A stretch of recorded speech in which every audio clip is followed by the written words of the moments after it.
Hey guys, tonight we are slipping into a time when news was not just shouted from rooftops, but also whispered into trembling ears, behind closed shutters, or in the echoing corners of cold stone corridors.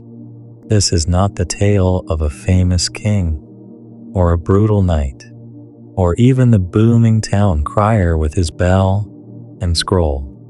No, you are his shadow, his opposite. You are the whisper assistant, the strange figure trailing behind the man with a voice like thunder. Imagine it, a crooked cobblestone square under a faint sliver of moonlight. The town's oil lanterns flicker on their poles, throwing long, twitchy shadows across the slush and grime. You tug your hood tighter around your face. It is midnight, but you are not here to sleep. You are here to speak, quietly, and sometimes, not at all. You shift your weight from foot to foot. The winter chill seeps through your worn shoes. A rat skitters by your left boot, fearless as ever. The bell in the old church tower groans once, just once. That is the signal. Your master, the town crier, will make no announcement tonight. No proclamation, no arrests, no new taxes, at least not publicly. But you have a message, folded and sealed with wax, warm against your chest. You do not even know what it says. You never do. So before you get comfortable, take a moment to like the video and subscribe, but only if you genuinely enjoy what I do here. Drop your location and local time in the comments too. I love seeing where you're all listening from. Now dim the lights, maybe turn on a fan for that soft background hum, and let's ease into tonight's journey together. You move like breath, like thought, past the baker's shop with its long-since-cooled ovens, past the butcher's stall where blood once ran through the gutters, now just straw and silence. The message must be delivered to the alderman's servant, directly and quietly. The man cannot read, but he will pass it to someone who can. You do not ask questions. You never ask questions. People assume the town crier's job is loud, and they are right, mostly. He announces births and deaths, new laws, and visiting nobility. But not every message can be broadcast to the masses. Some are sensitive. That is where you come in. You, the whisper assistant. You learned to pace your breathing long before you ever spoke your first whisper. Your training was not about speaking, it was about sensing, timing, tone, tension. You must feel the mood of a room before you even step through the threshold. Sometimes, the safest delivery is no delivery. Some whispers die in your mouth for their own good. Tonight, the message is light. It must be. If it were heavy, you would have been summoned earlier.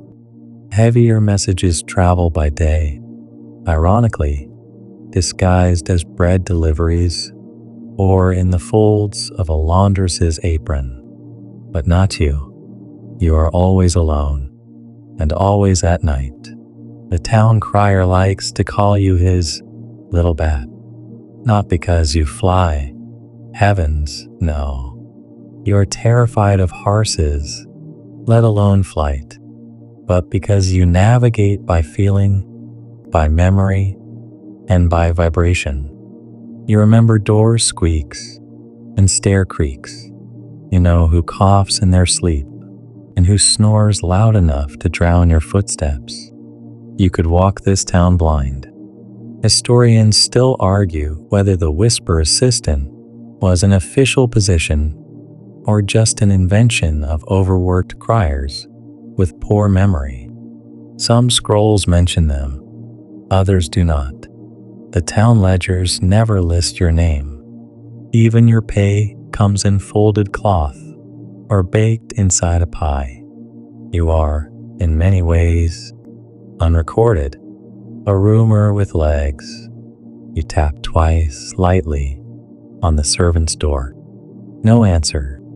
You wait exactly 13 seconds, then tap once more. The door opens. A child, maybe 12, eyes rimmed with sleep and suspicion. You open your hand. The scroll is there. He snatches it as if it might bite and closes the door. Nothing is said, not even a nod. You turn and melt into the alley again. Mission complete. But this is only one errand. Your night has 3, always 3. A superstition, sure, but even whisperers cling to patterns. And besides, people talk. If one message goes out, no one questions it. If 3 go out, they assume it is just one long chain. But if 2, that is when rumors start. So you always deliver 3. Your second stop is riskier. The tailor's wife has a lover. Nothing shocking there, but her lover is a royal inspector, and this scroll is meant for him. You cannot be seen entering her house, so you do not. Instead, you climb. Yes, climb up the rear gutter spout and slip into the attic window. The maid leaves it unlatched every Thursday. It is Friday now, so you have to tug a little harder. The window groans. You wince. Below you, the tailor snoring like a bellows. His wife snoring delicately beside him. You cross the room without breathing, push open the small chest behind the bed, and slide the message beneath the linen. The inspector knows where to look. You retrace your steps. Only this time you knock over a wooden spoon. It clatters. You freeze. Nothing. Just the tailor's snore, steady as ever. You exhale slowly and vanish back into the night. Fun fact, some whisper assistants, according to fringe folklore, trained with thieves to learn balance, stealth, and climbing. It is unclear if this is true or just a flattering rumor spread by whisperers themselves, but you definitely have pickpocket fingers. Slender, careful. You once untied a man's shoe without waking him up, by accident. Your third and final errand takes you near the docks. Always a risk. Drunk sailors, stray dogs, and fishmongers who sleep in barrels. But the message is simple. Do not sail until the red pennant is gone. You do not even carry this one on paper. You whisper it yourself to a man with no name and one eye. You simply say the phrase. He nods, tosses you a small pouch that clinks, and disappears into the warehouse shadows. You, however, do not disappear yet. You stand for a moment on the dock, breathing. The sea smells like rot tonight. The air is damp. You feel the fatigue in your legs, the chill settling into your bones. But you do not speak, not even to yourself. That is rule 1. Never waste a whisper.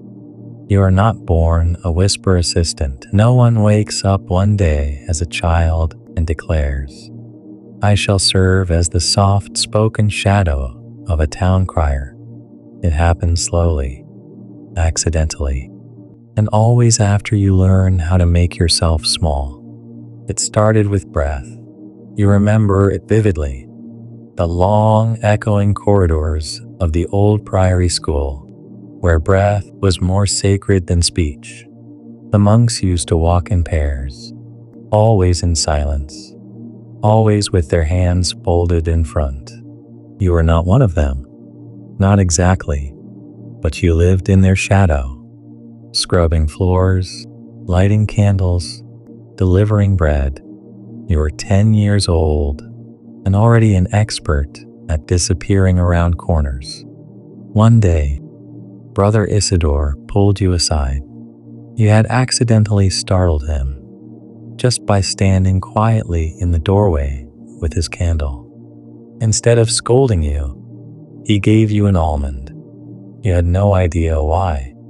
Only later did you realize monks love quiet people. So your training began, not with words, but with pauses, not with writing, but with posture. The priory had its own way of speaking in silence. A soft snap of fingers meant, "Bring water." A double blink signaled, "Wait here." Every gesture had a weight, and every silence, a shape. And you absorbed it all. Not because you were special, because you were cold, hungry, and small enough to go unnoticed, which, as it turns out, is the first requirement for your future profession. Historians still argue whether whisper assistants were taught in monasteries or recruited from street performers. But a few dusty records mention children like you, those who never shouted, never asked, never cried, the kind of child who hears everything and says nothing. It was the crier himself who spotted you one foggy morning. You were 16. The town had just survived a week-long flood. Streets still stank of soaked parchment and fish bones. He was reading an announcement about postponed taxes, his booming voice bouncing off the flooded stone. You were standing to the side, watching how the crowd flinched with every syllable. He caught your eye and motioned you closer. You did not move. He called again.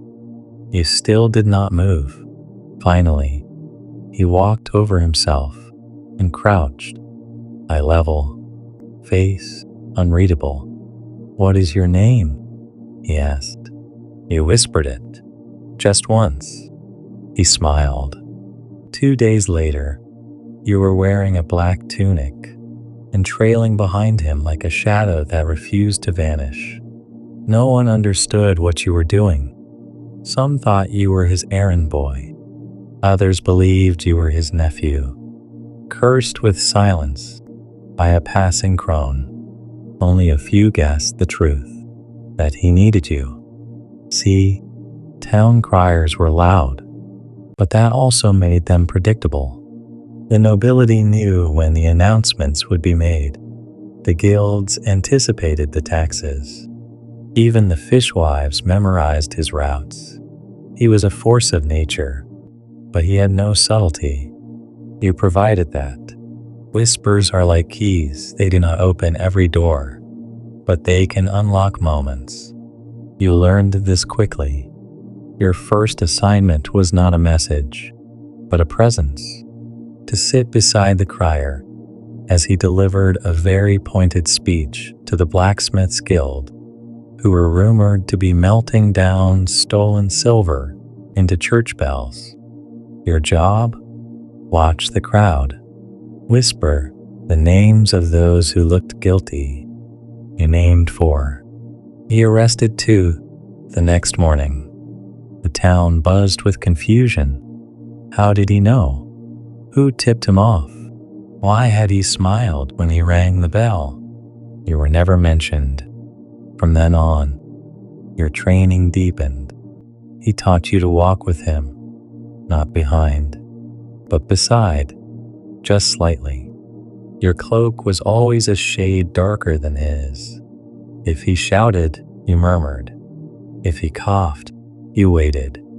If he paused, you spoke into his shoulder. You even practiced your breath patterns. The town crier could not afford to be interrupted mid-sentence by an offbeat exhale. You synced with him, like birds in flight, turning with invisible signals. It became comfortable until he tested you. You were seated in a corner of the tannery, pretending to wait for boots.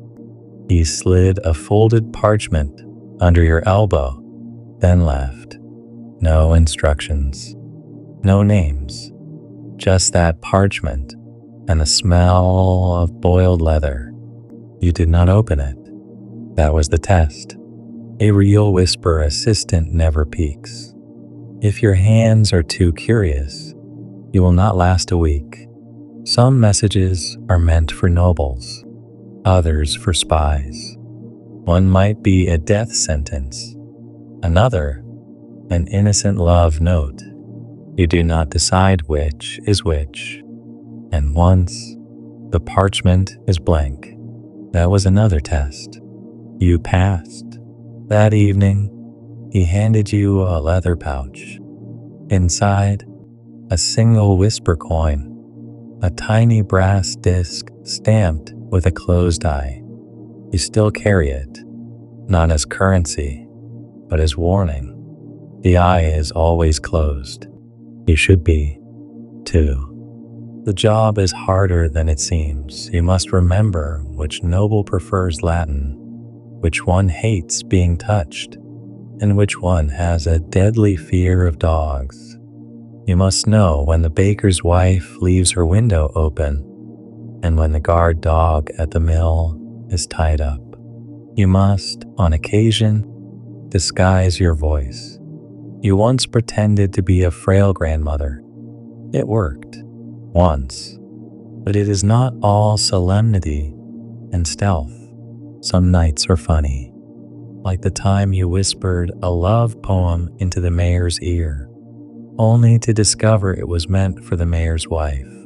He blushed so hard you thought he might faint. You barely escaped that one with your tunic unsinged. Or the time you delivered a secret code, the goat eats turnips at midnight, to a man who ran a cheese stall. He stared at you for a full minute, then whispered back, "Tell the goat I'm allergic." You still do not know if he was serious. Still, most of your work goes unnoticed. You drift through crowds, through taverns, through alleys. You are never the loudest, never the brightest, but always the first to know. Sometimes, the town crier pretends he does not see you working. He reads from his scroll with flair, bell ringing in his fist, voice rich as thunder. But behind him, you are leaning toward the magistrate's ear, whispering one line that changes everything. The crowd does not see it, but they feel it, like a chill breeze before a storm. You walk in the shadow of a man whose voice could wake the dead, but your own power lives in silence. You have watched people bow to the crier, laugh at his jokes, fear his voice like divine thunder, and never once suspect that the quiet figure at his elbow might be the real reason they sleep uneasily at night. The town crier is a monument, thick of neck, stout of chest. His presence fills the square long before his voice does. He carries a bell carved with scripture, indented by years of use. The bell has a name, Martha. No one knows why. You once asked. He just grinned. When he speaks, people freeze. Chickens stop clucking. Dogs tilt their heads. Children blink like stunned rabbits. He is part news anchor, part court jester, part execution notice. Everyone sees him. Everyone hears him. But no one sees you. Not properly. They see a figure in his wake. A cloak with feet. Maybe a page boy. Maybe an assistant, maybe just some child he feeds out of pity. You do not correct them. And the crier? He never introduces you. That is part of the game. To the public, he is a solo act. But behind every dramatic pause, behind every timed breath, behind every calculated moment of suspense, is you. You cue him without speaking. A twitch of your sleeve means, slow down. A scrape of your boot means, they're watching. A cough means, cut that last line before you lose your tongue. He listens. He acts like he does not, but he does. And privately, when the sun is down and the crier has removed his heavy coat and poured his second mug of plum wine, he nods at you from across the hearth and mutters, "Good save today." That is all the thanks you ever get. It is also all you need. There is something strange about the dynamic. You, so small and quiet. Him, booming and brash. But over time, you learn that his shouting is armor. Loudness covers fear. He may command the square, but you command the edges of it, the margins where things are overheard, misunderstood, or missed entirely. And that is where the real messages hide. Not every proclamation is public. Some things are meant to be shared only with certain ears. A town crier cannot pick and choose his audience. You can. You deliver the crier's private messages, quiet updates to the guilds, confidential orders to the watch, even apologies to old enemies when politics require humility. You whisper them at odd hours, in strange places, through windows, into lantern smoke, beneath pews, inside barrels. One of your favorite places is the apothecary, a damp, herbal-scented cave of oddities where messages can be hidden in jars, tucked into mortar bowls, or simply whispered between grinding pestle strokes. Once you had to pass a warning to the healer there. The bishop's son had taken ill after a dice game and wanted it kept quiet. You said 6 words. The healer raised an eyebrow, then handed you a pouch of dried nettle for your cough. That was code. It meant, understood. But you owe me. Historians still debate how much authority whisper assistants really held. Some argue you were just glorified runners. Others claim you were the secret linchpins of civic control, walking truths with quiet mouths and perfect memories. One academic even suggested whisper assistants were precursors to modern intelligence agents. But you are not concerned with legacy. You are concerned with discretion. Like the day you were told to whisper a message to the grain merchant's wife. You entered through the laundry chute. Yes, laundry chute. Do not ask.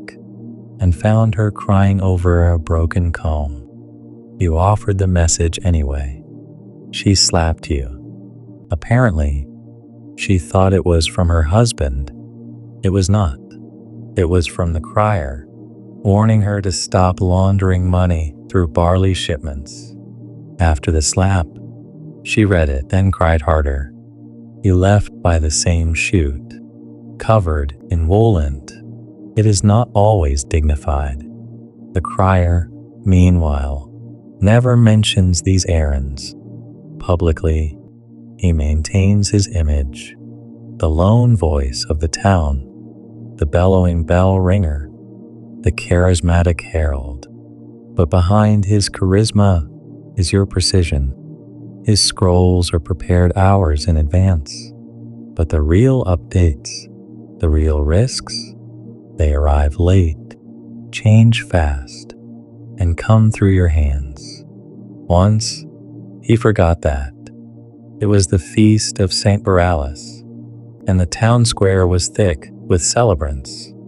The crier was in rare form, voice like thunder, jokes flying, bell swinging so hard it nearly broke his wrist. You stood behind him, ready to whisper that the alderman's wife had fainted and he should cut the speech short. He ignored you. You tugged his sleeve. He pulled away. You snapped your fingers behind his back. Nothing. Then, finally, you whispered directly into his ear. If you finish the next line, she will die in the crowd. He stopped mid-word. The silence that followed was longer than any bell ring. Then he turned, nodded once, and walked off the platform. The crowd murmured. Someone booed, but no one died that day. Later, he handed you the bell. Just for a moment, you did not ring it. That is the difference between you. He announces. You warn.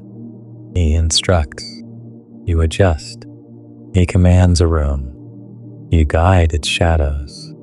And he never forgets it again. There is a kind of art to this balance, like playing a duet where only one of you holds the instrument. You are always the breath between his notes. Sometimes, people ask how he always seems to know so much, how he times his announcements perfectly, how he never seems surprised. He shrugs. Old instinct, he says. But you are the instinct, and while the crier wins applause, earns tips, drinks for free, you keep your head low and whisper to the walls. You carry 1,000 messages in your lungs, but only a few will ever leave your lips. The rest stay folded inside your ribs, fossilized into memory, waiting for a day that never comes. Because in this strange trade of breath and silence, you are not always whispering news. Sometimes you are whispering warnings, threats, secrets that are not meant to echo, only to land. There is a secret layer to your job, a soft undercurrent beneath the blaring proclamations and bell-ringing drama. Most people think the crier delivers news to everyone, but that is only the performance. The real business happens when you speak, so softly that even the listener might wonder whether they imagined it. There are entire categories of whispers that never touch the scroll. Messages not written down, not acknowledged by the town council, not official. These are the shadow communications, the unproclaimed proclamations, and you are the messenger. Take, for instance, the night you were sent to the blacksmith's apprentice, not the master, but the apprentice, with a curious message. The hammer must cool before it breaks the anvil. You had no idea what it meant. You still do not. But he turned pale and nodded. 2 days later, the master was gone, moved to another town. No fanfare, no farewell feast, just gone. Historians still argue whether such coded messages were part of a sanctioned civic protocol or the town crier freelancing on the edge of legality. Some say he acted on orders from above. Others believe he kept his own ledger, favors owed, debts paid, threats collected like beetles in a box. You never saw the ledger, but you heard him muttering to it once. Not yet. She still owes me a scream. You never asked who she was. See, a lot of these secret messages are protection. You whisper to the butcher's cousin to close shop before sundown for the next 3 nights. You do not explain why. He grumbles, but obeys. Then, on the second night, a fight breaks out in the square. blades drawn, barrels broken, men bloodied, and his shop stands untouched. He never thanks you, but he starts leaving out a roll and a flask on your delivery nights. That is enough. Other times, the messages are nastier. You are asked to whisper a warning to the innkeeper's wife. The piper saw what you did in the stables.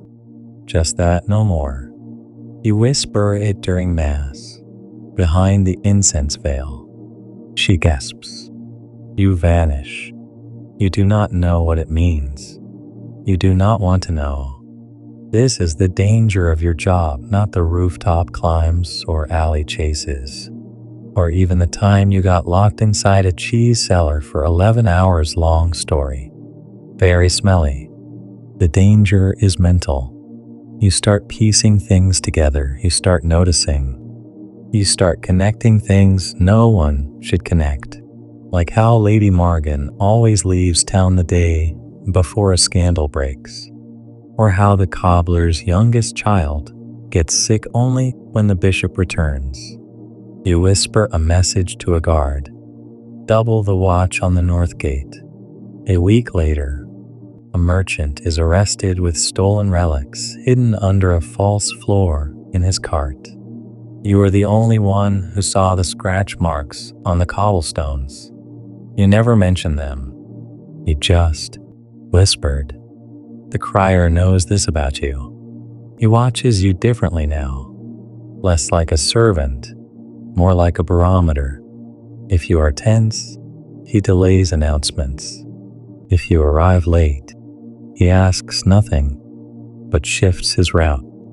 If you cough 3 times, he reads nothing that day. That is your emergency code. But here is a fringe detail you never expected to matter. You are left-handed. Strange in your world. The crier is right-handed. So when he passes you a scroll or a coin, it is always clumsy, awkward. The paper crumpling between your reverse grips. That tiny thing becomes a secret handshake. No one else ever fumbles the transfer like you do. It is how you know the message is meant for you. Once, a stranger tried to give you a scroll in the crier's name. You reached out, right hand. They handed it off smoothly, too smoothly. You burned that scroll in the tannery fire pit and never looked back. In a way, you have become a second crier, not for the masses, but for the margins. A soft, parallel voice that moves between reality and rumor. One message you still remember: she will wear the gold feather. That was all, whispered into a washerwoman's ear as she wrung out the mayor's linens. A week later, during the May Day celebration, the mayor's mistress walked into the square, wearing a golden feather in her bonnet. The mayor's wife was waiting. There was no blood. Not officially, but the mistress was never seen again. Not all whispers are doom and danger, of course. Sometimes they are kindness. Once, you whispered to a child by the bakery door, "Your mother is safe. She is in Denholm. She sent this." You gave him a scrap of cloth. He held it like treasure, never said a word. Just stared at you with salt-rimmed eyes and nodded. You never found out what happened to her, but you saw him years later, standing tall in the town guard. He nodded again. Same eyes. You nodded back. There is power in being uncredited. You do not get applause, but you get truth. You do not sign scrolls, but you sign fates. And as strange as it sounds, you start to crave the quiet, the stillness before a whisper, that flickering breath, where the world is listening only to you, even if it does not know it. People sometimes call out to the crier, ask him about upcoming announcements, He always deflects. Ask the wind, he says. But when he is drunk and the fire is low, and you are both half asleep on opposite sides of the hearth, he mutters, "You are the wind." There is something about a tavern at midnight that invites danger. Not the sword in your gut kind, though that too, but the danger of slipping tongues, red noses, and a stew of secrets thick enough to drown in. And it is here, in the chaotic mess of tankards and boots and goat-gnawed table legs, that you do some of your most delicate whispering. No one suspects you here. That is your advantage. In a tavern, you are just another tired drifter, a servant's nephew maybe, or a failed monk with bad knees. You wear no badge, no emblem. Your cloak is plain, your boots scuffed just right, and your voice is just breath warmed by barley and rumor. Tonight, the job is delicate. You slip into the broken cast just as the fiddle music dies. A man is passed out in the hearth ashes, snoring into a log. Someone's chicken, whose chicken, clucks indignantly from the bar counter. 2 card players glance up, then ignore you. Perfect. You glide to the far corner. No eye contact. No unnecessary movements. There, in the shadows, sits a woman with a scar that cuts her upper lip into a permanent sneer. She's dressed as a stable hand. She is not one. You kneel beside her, as if to tie a bootlace. You murmur 2 syllables, turnip brain. It sounds absurd. It is absurd. And yet, her eyes narrow. She shifts. Without a word, she drops something into your palm. A wax token carved with a flame. Message delivered. Message received. You rise, brush off imaginary dirt, and move on. Historians still argue whether coded phrases like turnip rain were made up on the spot or part of a longer tradition of secret communication. There is evidence that medieval spy networks, especially those involving guild disputes or border skirmishes, used bizarre phrases designed to confuse eavesdroppers. One chronicler wrote of a whisperer who said, "The duck eats iron," and triggered a rebellion. You are not that dramatic, but you understand the principle. In the tavern, everyone watches everyone.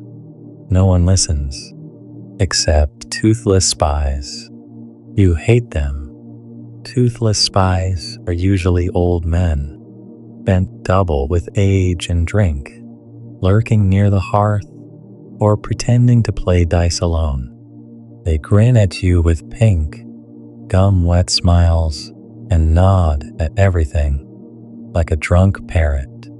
And then they sell your whisper to the wrong buyer for a bowl of soup or a pat on the head. You once lost an entire message network because one of these leaky fossils misunderstood your cue.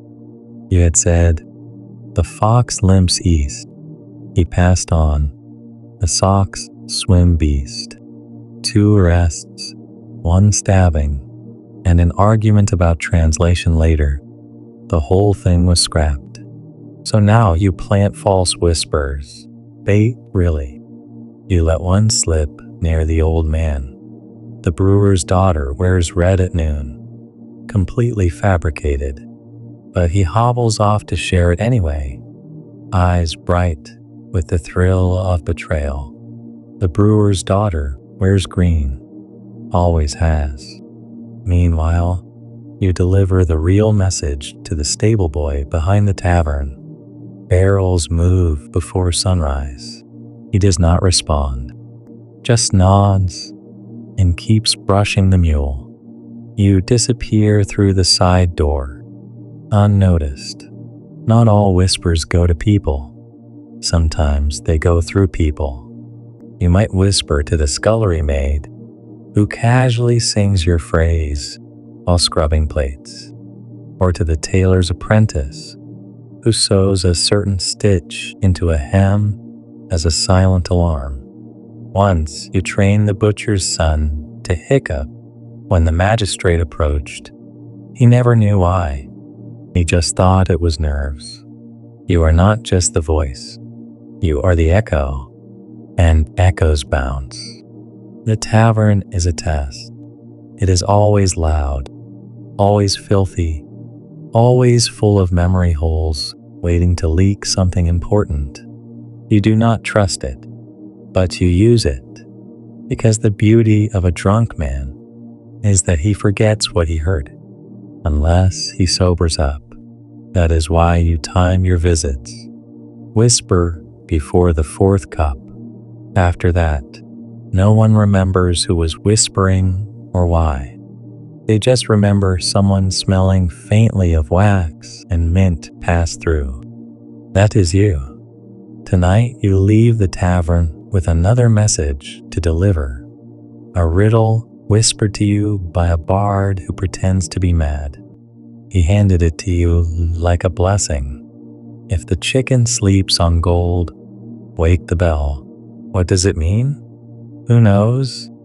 Probably the baker, or the bishop, or both. You tuck it into your sleeve.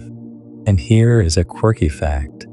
Some whisper assistants were known to carry messages and song, not written, not spoken, but hummed.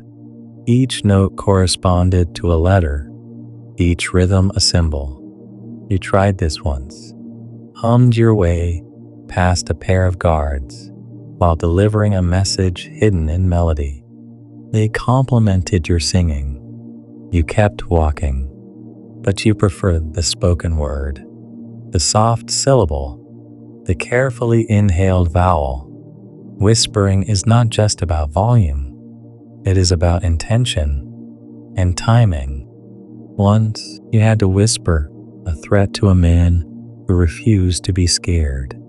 No matter what you said, he just laughed. So you said nothing.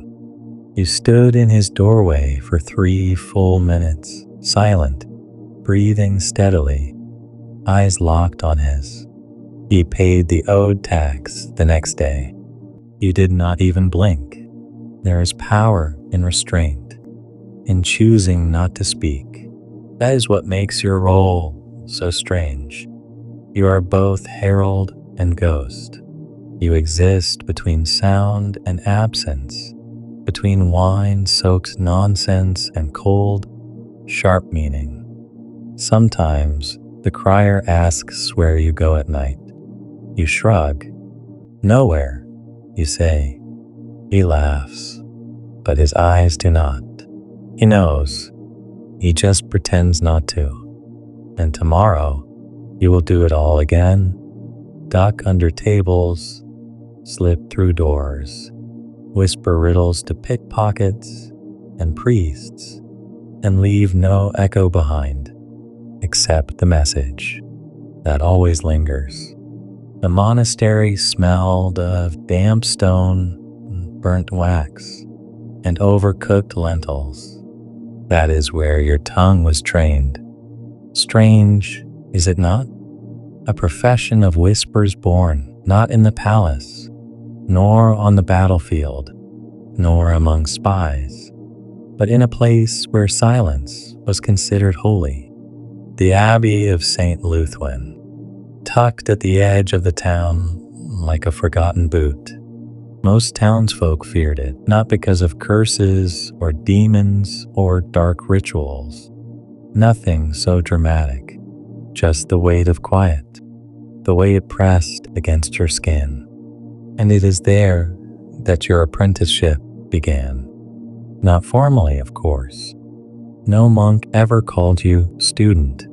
You were a servant boy, there to sweep, stir, and scrub. You were not meant to learn anything, which naturally meant you learned everything. You learned how to walk without sound, how to fold linens with just your thumbs, how to hold your breath long enough to sneak past the chapel door while Brother Anselm practiced his evening chants. But most of all, you learned listening. The monks did not speak unless necessary. When they did, their voices were low and precise, like raindrops falling into bowls. They mouthed prayers with such intention that even the unspoken words seemed to echo. You memorized those rhythms, those sacred gaps between syllables. One day you repeated a line of their chant under your breath, barely audible. Brother Anselm turned. "You have good spacing," he said. That was the beginning.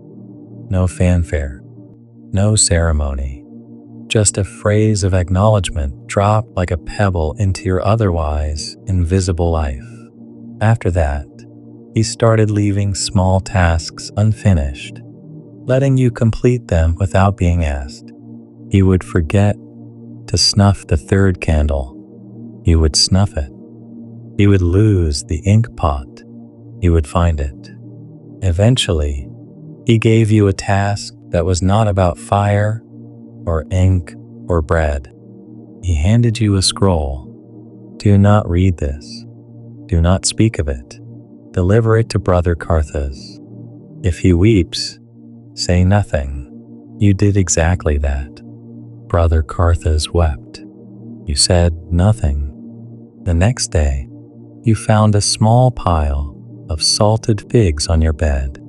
Your reward. You shared them with the mice. Historians still debate whether monasteries acted as secret training grounds for message bearers. There are no official records. Of course, there are not. That is the point. But those who study ecclesiastical roles agree that monastic silence may have shaped more than just spiritual discipline. It shaped messengers like you. Quiet, observant, obedient, but never passive. Your training evolved from there. One week, you practiced walking only in the cracks between flagstones. Another, you were told to deliver a message to the gardener using only 3 words. Blue before dusk. He nodded and changed the planting schedule. You never knew why. Sometimes, your lesson was to not deliver a message, to sit with it, carry it like a burden, feel its weight, and let it stew. Discipline, they called it.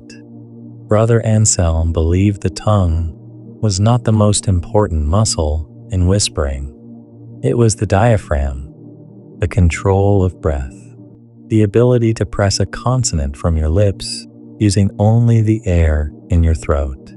He taught you to say full phrases without moving your jaw. He called it whistling backwards. You hated it until it saved your life. Years later, pinned behind a wine cart while a patrol passed nearby, you needed to alert the crier without drawing attention. You mouthed, "Move east." 2 guards. No dogs. No one heard you, except him. That moment, trained at St. Luthwin. There were other odd skills too. You learned to cough in 5 distinct ways, each with a different meaning. You practiced mirrored murmuring, where you repeat a message to yourself, silently, while delivering it aloud to someone else. So you always know what you just said. You even trained with candles. Yes, candles. You were made to whisper into their flame without making it flicker. That meant exactly the right amount of breath. Not more, not less. Blow too hard, and the flame dances. Too soft, and the message is lost. Whispering is fire control, Anselm would say. Too much heat, and you are noticed. Too little, and you are useless. He was not a gentle teacher. Once, when you let a scroll slip from your sleeve during Mass, he slapped you across the back of the head, not cruelly, just enough to burn. You did not cry. You memorized the weight of that mistake.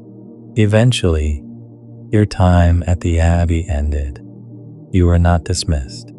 You were handed over to the Town Crier, a large man with a voice like a thunderstorm and boots that could crush loaves. He did not greet you. He simply looked you up and down and said, "Can you keep time?" You nodded. "Can you fake a limp?" You nodded again. "Then walk behind me. 2 paces. Keep left." And just like that, you were in.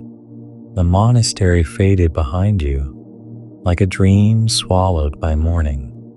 You sometimes miss it. The stillness, the discipline, the certainty of tasks that began and ended cleanly. Out here, in the chaos of town and alley and market, nothing is clean. Messages are dirty, dangerous. The edges blur. But what you learn there, the poise, the breath, the spacing between syllables, that still lives in your chest, like a second set of lungs. Fun tidbit. A few whisper assistants are said to have taken monastic vows without ever joining the order, a kind of oath of silence, not out of piety, but out of professional courtesy. You are not one of them, but you respect it. And sometimes, when the bells ring at twilight, and you are hiding under a stairwell with 3 conflicting messages pressed to your chest, you mouth a single line from the old chant. Speak not unless the walls themselves lean in. Then you whisper, and the walls always listen. You wake up before the sun, always. Not because you must, but because your body no longer trusts rest. Too many years whispering between moments, too many nights with one eye open, one foot wrapped, and ready to move. Sleep is never deep when your job lives in the dark. This morning is no different. The air smells of wet rope and crushed mint. A storm passed in the night. You missed it, buried under the fishmonger stairs, waiting out a curfew. Now the world is damp and slow and full of fog, like someone poured soup into the streets and forgot to add salt. You stretch. Your knees creak. They always creak. You are too young to feel old and too old to still be ducking behind bread carts. But here you are. You walk the alleys barefoot. Boots carry sound. Feet carry secrets. At the town square, the crier is already awake, rolling his shoulders like a bull about to charge. He sees you and nods. No words. You are beyond greetings now. He hands you a folded strip of vellum, warm from his sleeve. You do not open it. You do not even glance at the seal. You tuck it behind your sash. The message is not for you. But here is the twist. Today, you will read a message because the job is changing, not by choice, but by necessity. The noble courts are growing suspicious. Too many rumors hit the street before the heralds do. Too many criminals vanish just hours before their names are publicly condemned. Someone has noticed the lag between scroll and sentence. Someone is watching, and that someone has sent a challenge. You receive it at midday, slipped under a hunk of bread, a strip of parchment, no wax, no seal, just a phrase written in green ink. You are seen. You fold it calmly, but inside, your breath tightens. Few things rattle you, but that phrase, that changes everything. The whisper assistant's greatest power is anonymity. The townspeople think you are a servant. The guards think you are a harmless shadow. The guilds think you are the crier's useless nephew. That is good. That is protection. But if someone sees you, truly sees you, the entire structure collapses. You slip into the alley behind the candlemaker's shop and sit, just for a minute, to breathe. And you think, what now? Historians still argue whether whisper assistants ever faced formal opposition. There are no recorded purges, no whisper hunts, as some over-imaginative scholars like to call them. But there are clues, sudden disappearances, scrolls burned before reading, an unusual rise in accusations of murmured treason. One town in the western provinces reportedly banned public speaking under breath for a full year. Coincidence? Probably not. So, you are seen, but not caught. Not yet. You decide to test it. That evening, you deliver a decoy message. Nothing dramatic, just a false market warning.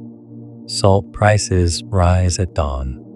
You whisper it to 3 people, a baker, a merchant, and a guard. You wait. By morning, the entire North Quarter is in chaos. Merchants hurling accusations, hoarding sacks, villagers yelling about spoiled meat. The price of salt has not moved an inch, but the panic? That is real. And in the crowd, you spot him. A man with no apron, no pouch, no purpose, clean boots in mud, standing too still, watching you. You blink. He does not. You leave immediately, veering off into a cart of cabbages, apologizing, laughing, mask intact. But now you know. Your role has a mirror. Someone out there is watching the watchers, listening to the whispers. You are not alone in this game.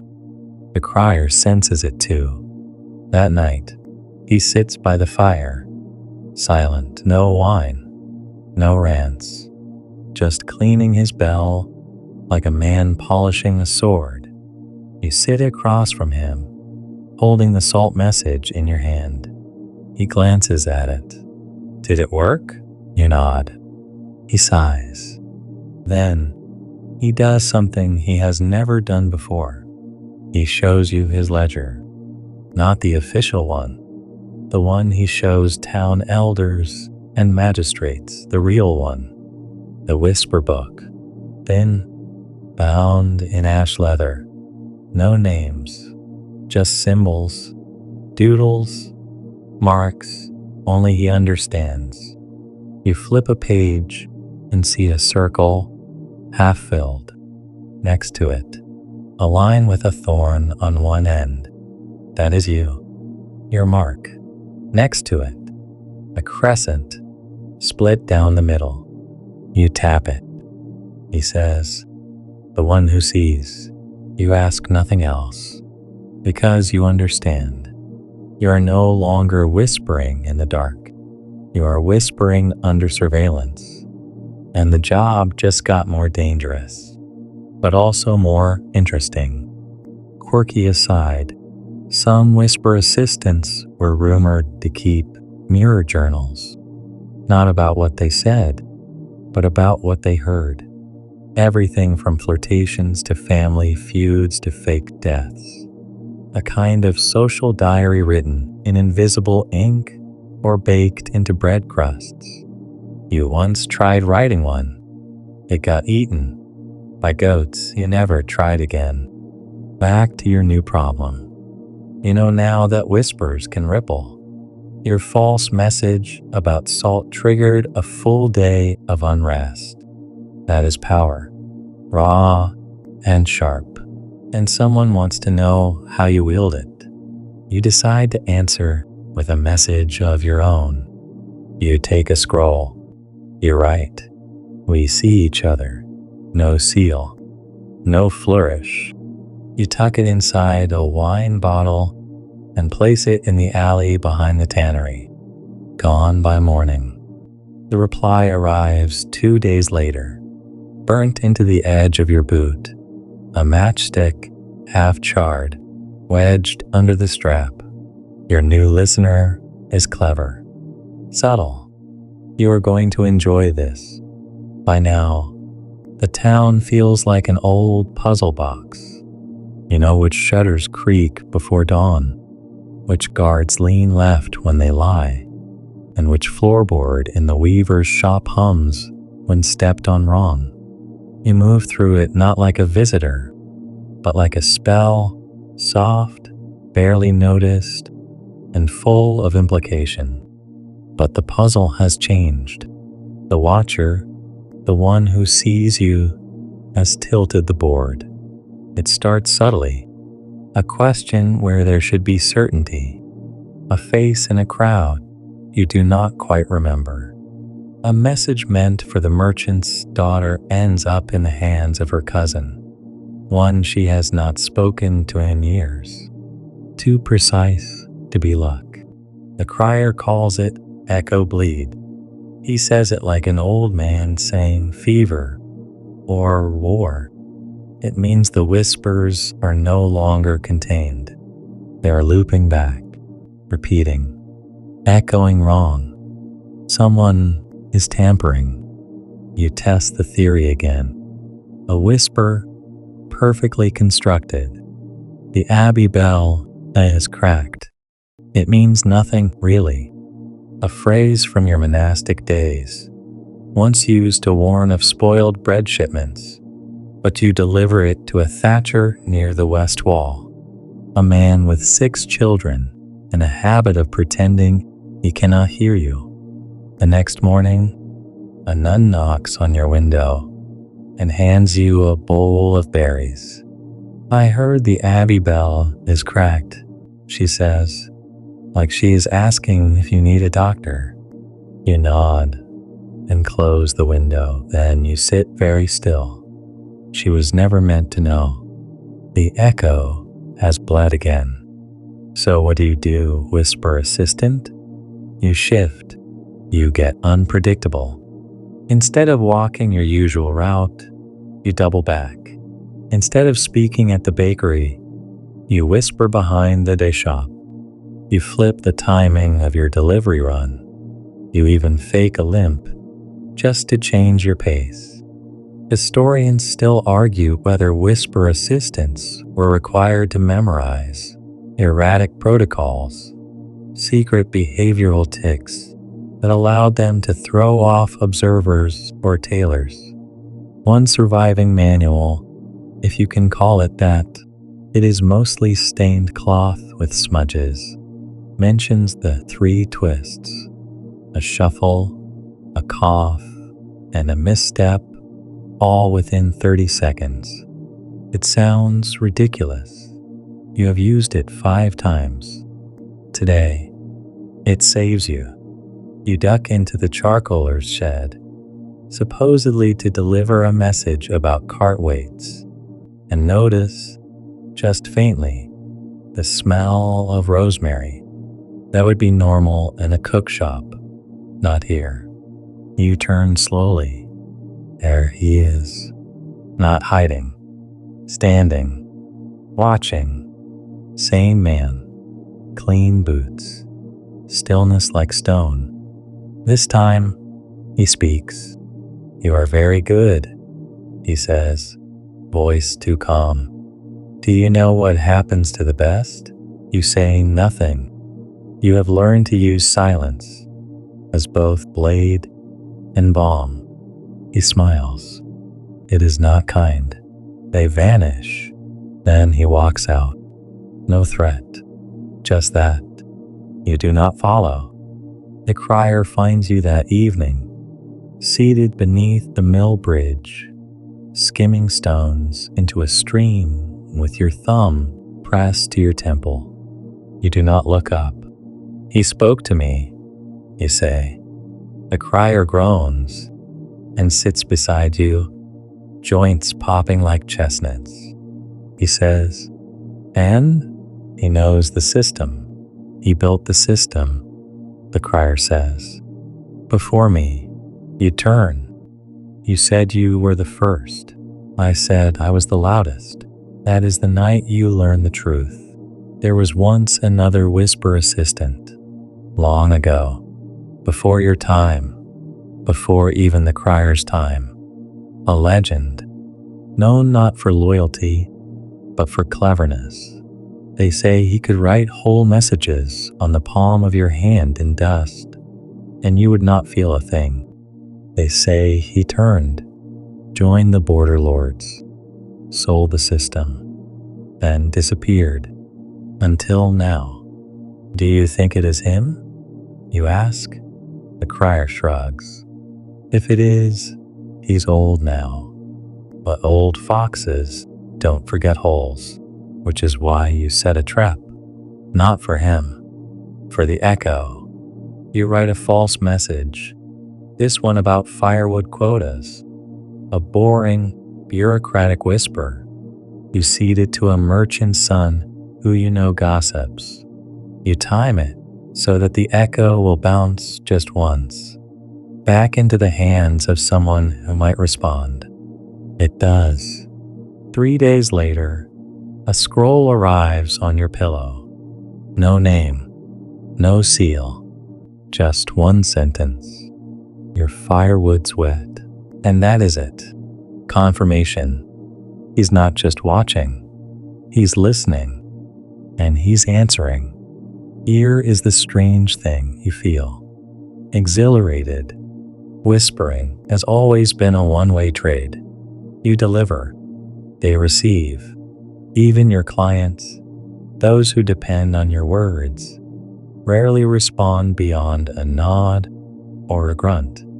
Now, someone's talking back. It changes the game. You start building a second code, one only you know. It layers over your existing phrases like moss on stone. You whisper the same messages, but twist the delivery. A slightly altered breath pattern here, an extra syllable there, a glance held half a second longer. It is invisible to most, but not to him. He begins replying more frequently. Once, you whispered to a merchant, the harvest moon comes early. That night, you find a turnip on your doorstep with a ribbon around it.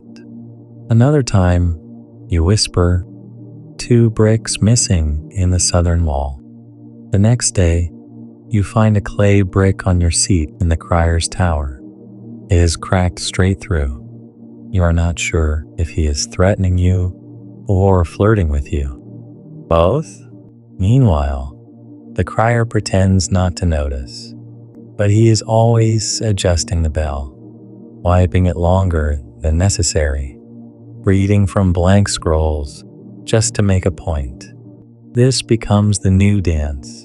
Whispers on top of whispers, meaning folded into meaning. You are no longer just a messenger. You are a map, and someone is tracing your lines with a matching quill. So you whisper louder, without raising your voice. Your whispers are rippling too far now. You can feel it, and not just from the watcher, the one with clean boots and eyes like fence nails, but from the townsfolk themselves. They are listening harder, reacting faster, whispering back. You did not mean for this to happen. It starts with a child. You pass him on your way to deliver a scroll to the tanner. He is chalking shapes on the cobblestones, boxes, circles, a fish. Nothing unusual, But then he pauses, turns to you, and says, "Is the feather still gold?" It means nothing to anyone else. But you freeze. That was one of your messages, delivered 3 years ago, whispered to a baker's niece, connected to a minor scandal involving the mayor's mistress and a decorative hat. No one else should know it. You kneel beside him. "Who told you that?" you ask, softly. He shrugs. "The man with quiet shoes, of course. The watcher." He is not just replying now. He is ceding. This is not a game anymore. It is a campaign. So you escalate, not with force. Your only weapon is air, but with elegance. You change everything. You whisper only in riddles. You walk backwards once a day. You start carrying onions in your pocket, not for symbolism, but because the juice keeps away nosy dogs. Plus, you can chew it and ruin any attempts at close conversation. Historians love this part of the whisper tradition. They call it the era of the coil, a time when whisper assistants became so subtle, so wrapped in their own systems, that even direct observers could not determine what was real. One assistant reportedly wore bells on their knees to fake their own exposure. Another began speaking only in insults to trusted allies, knowing only the enemies would take offense. Your crier is strangely pleased by this development. Finally, he mutters one evening as you both squat behind the pig farmer's hut, sharing a stale heel of bread. Took you long enough to get clever. You glare. "I have always been clever." "No," he says.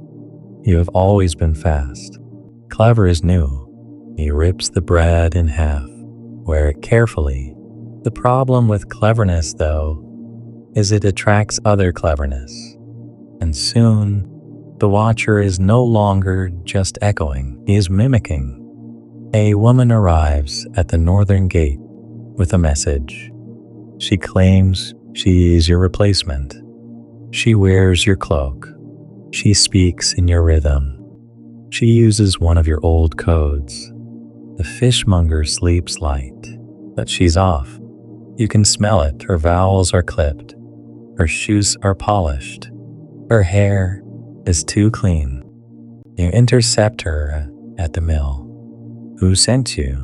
She smiles with all her teeth. "You did." It is not a threat. It is worse. It is a dare. You follow her, silently, through 3 streets and 2 alleys, until she disappears down a drain tunnel beneath the glassworks. You do not follow her into the dark, because something deeper is happening now. You are not whispering in the town anymore. You are whispering against it. It has become a feedback loop, a layered symphony of breath, doubt, timing, and narrative. Your words spark behavior. Behavior sparks rumor. Rumor becomes code, and that code returns to you in the mouths of children, strangers, drunks, and false shadows. And somehow, the town endures. In fact, it thrives. Crime drops. Fights end before they start. A potter confesses a stolen goat in rhyme, in public, unprompted. A widow returns a borrowed kettle from 3 years ago, muttering apologies for the dent. No one asked, but they felt something. You did not whisper those things, but your presence did. Your reputation, your style has become a ghostly guide.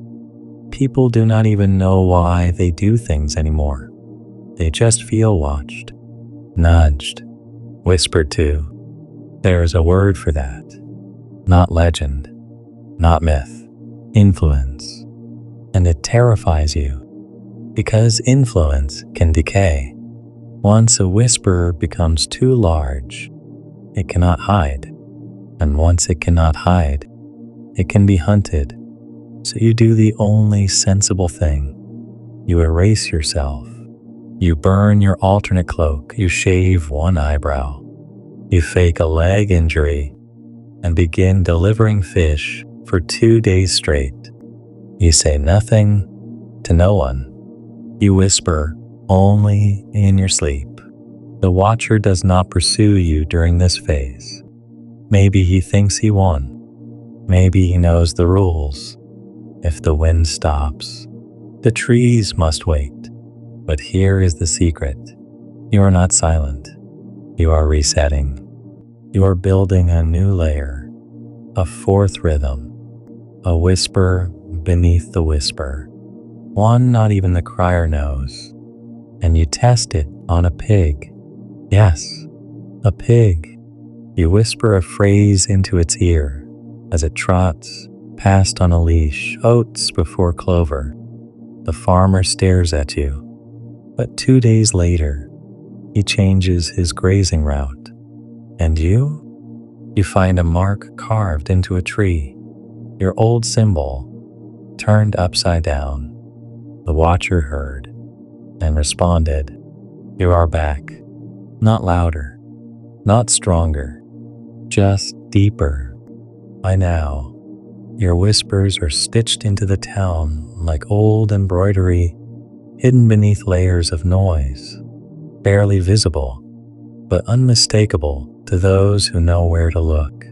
You are no longer just delivering messages. You are shaping behavior, guiding events, altering memory, with nothing but breath. But something is coming. The weather knows it before you do. The wind changes. The animals become twitchy. A fog rolls in and refuses to leave, like a guest too polite to be thrown out, but too unsettling to ignore. People speak less, glance more. Even the bells seem quieter.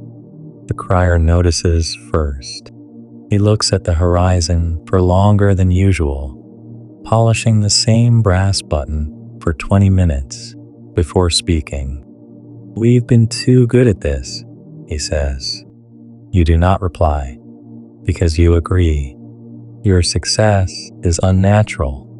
A town with fewer public hangings. A blacksmith who pays debts early. A noble who stops flirting with his cousin. That kind of reform does not come from scrolls and laws. It comes from fear, from suggestion, from you. And someone wants that power back. The first sign is the return of the royal herald, a massive man with a silver-plated tongue and a ceremonial scroll the length of a mattress. He arrives with no warning, no trumpet, no pageantry, just walks into the square and starts reading. Loud, direct, no interpretation, no whispering needed. He is here to erase nuance. You and the crier watch from the edge of the crowd, hidden by the perfume stall. The air smells of dried lilac and tension. Orders from the capital, he bellows. Henceforth, all unofficial messengers are to register. No scroll, no speech. You flinch. This is not about control. It is about disruption. Historians still debate whether these messenger crackdowns were truly enforced or just bureaucratic theater. But some scroll fragments do describe periods of scroll censorship, where even personal messages required stamps from royal clerks. One town reportedly banned whistling for 2 months. The story ends with 3 arrests and one very angry milkmaid. The royal herald sees you, just for a moment. Eyes lock. He knows. And then Just as suddenly, he leaves. No lodging, no supper, no bribe collected. Just gone, like a snake sliding back into the grass. The crier spits. "We're being warned," he mutters, "which means they do not yet know what to do with us. But you are already thinking ahead. Registration means exposure. Exposure means the end. So you turn inward.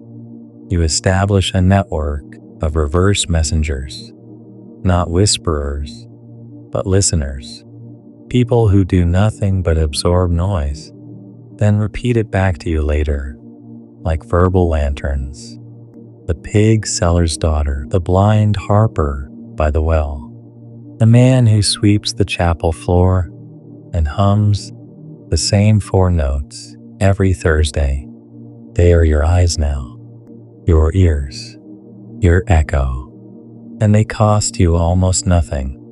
A slice of bread, a name whispered in return, a moment of respect. That is all it takes. People want to matter. You give them that. But your old routines are no longer safe. You start delivering in threes.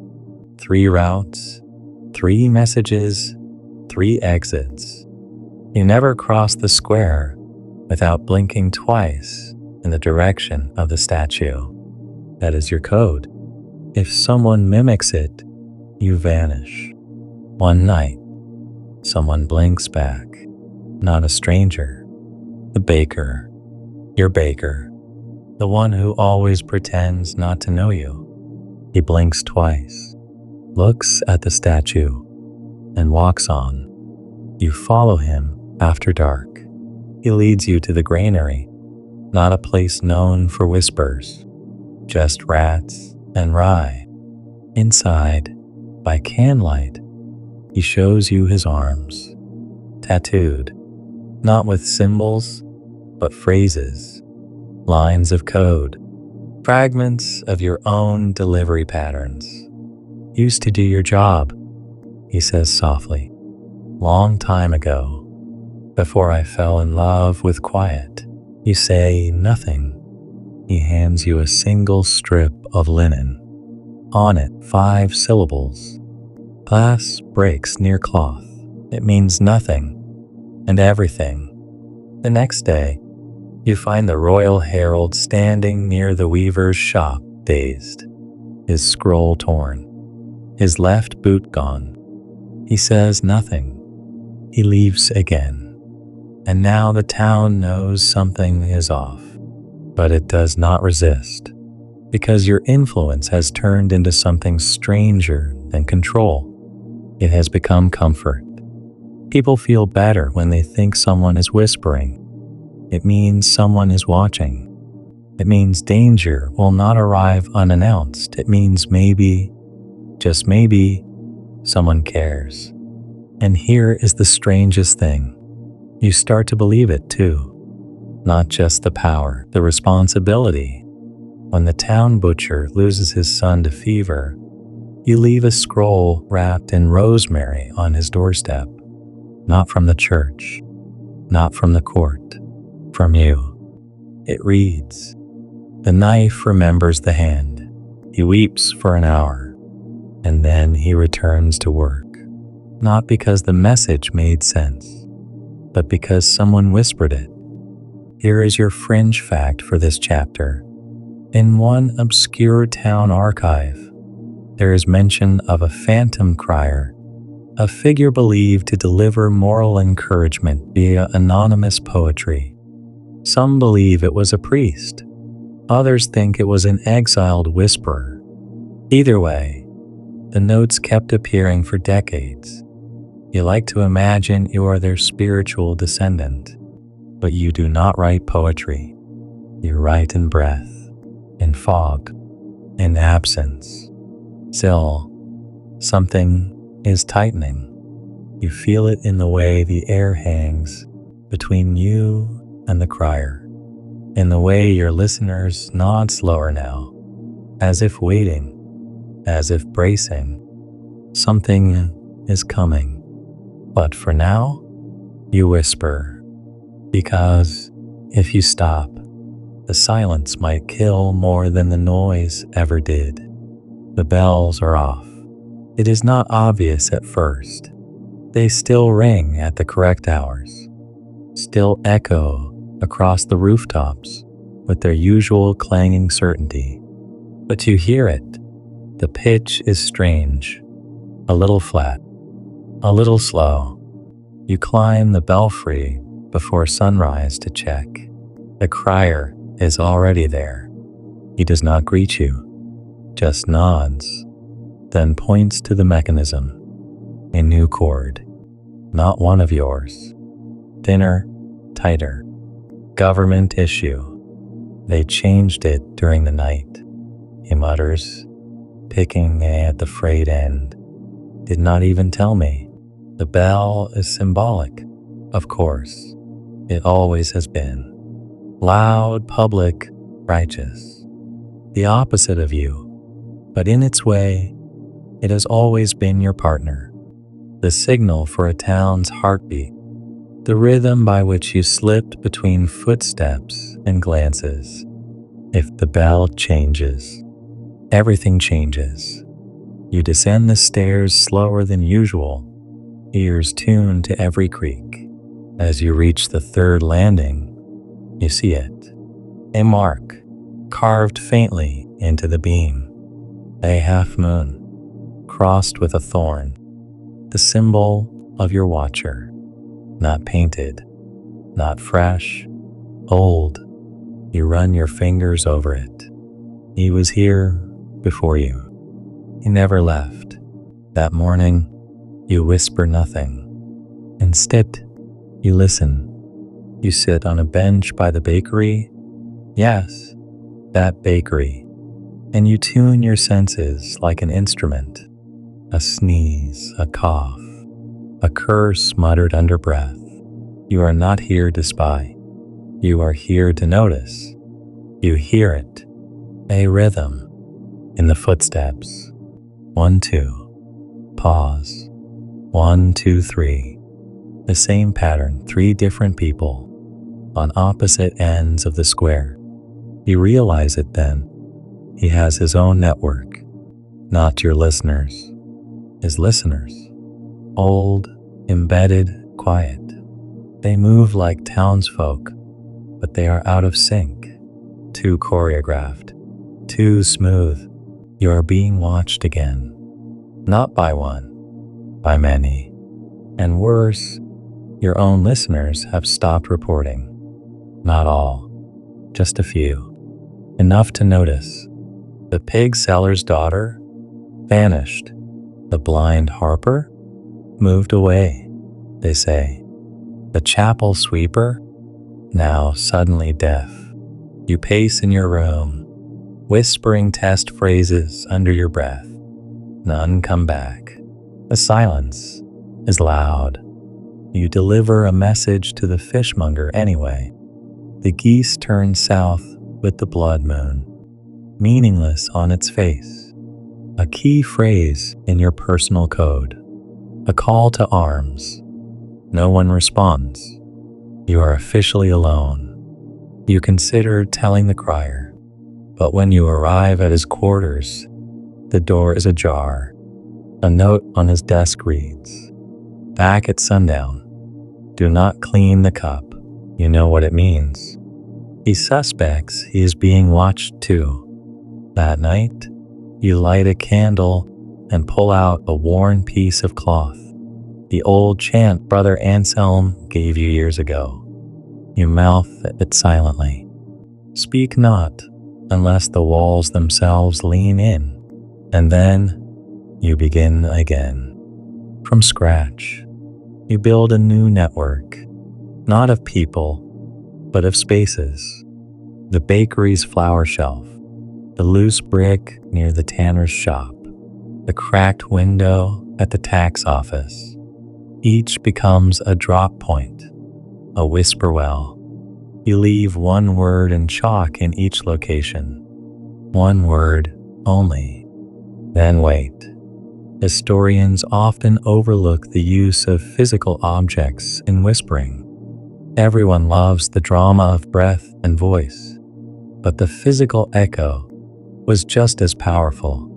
A scratched spoon left on a bench, a nail stuck in an upside-down horseshoe. Once, a coded message was reportedly baked into a loaf of bread, then left on a specific windowsill to rot, a signal of refusal. You adopt this method now. It is slower, but it works.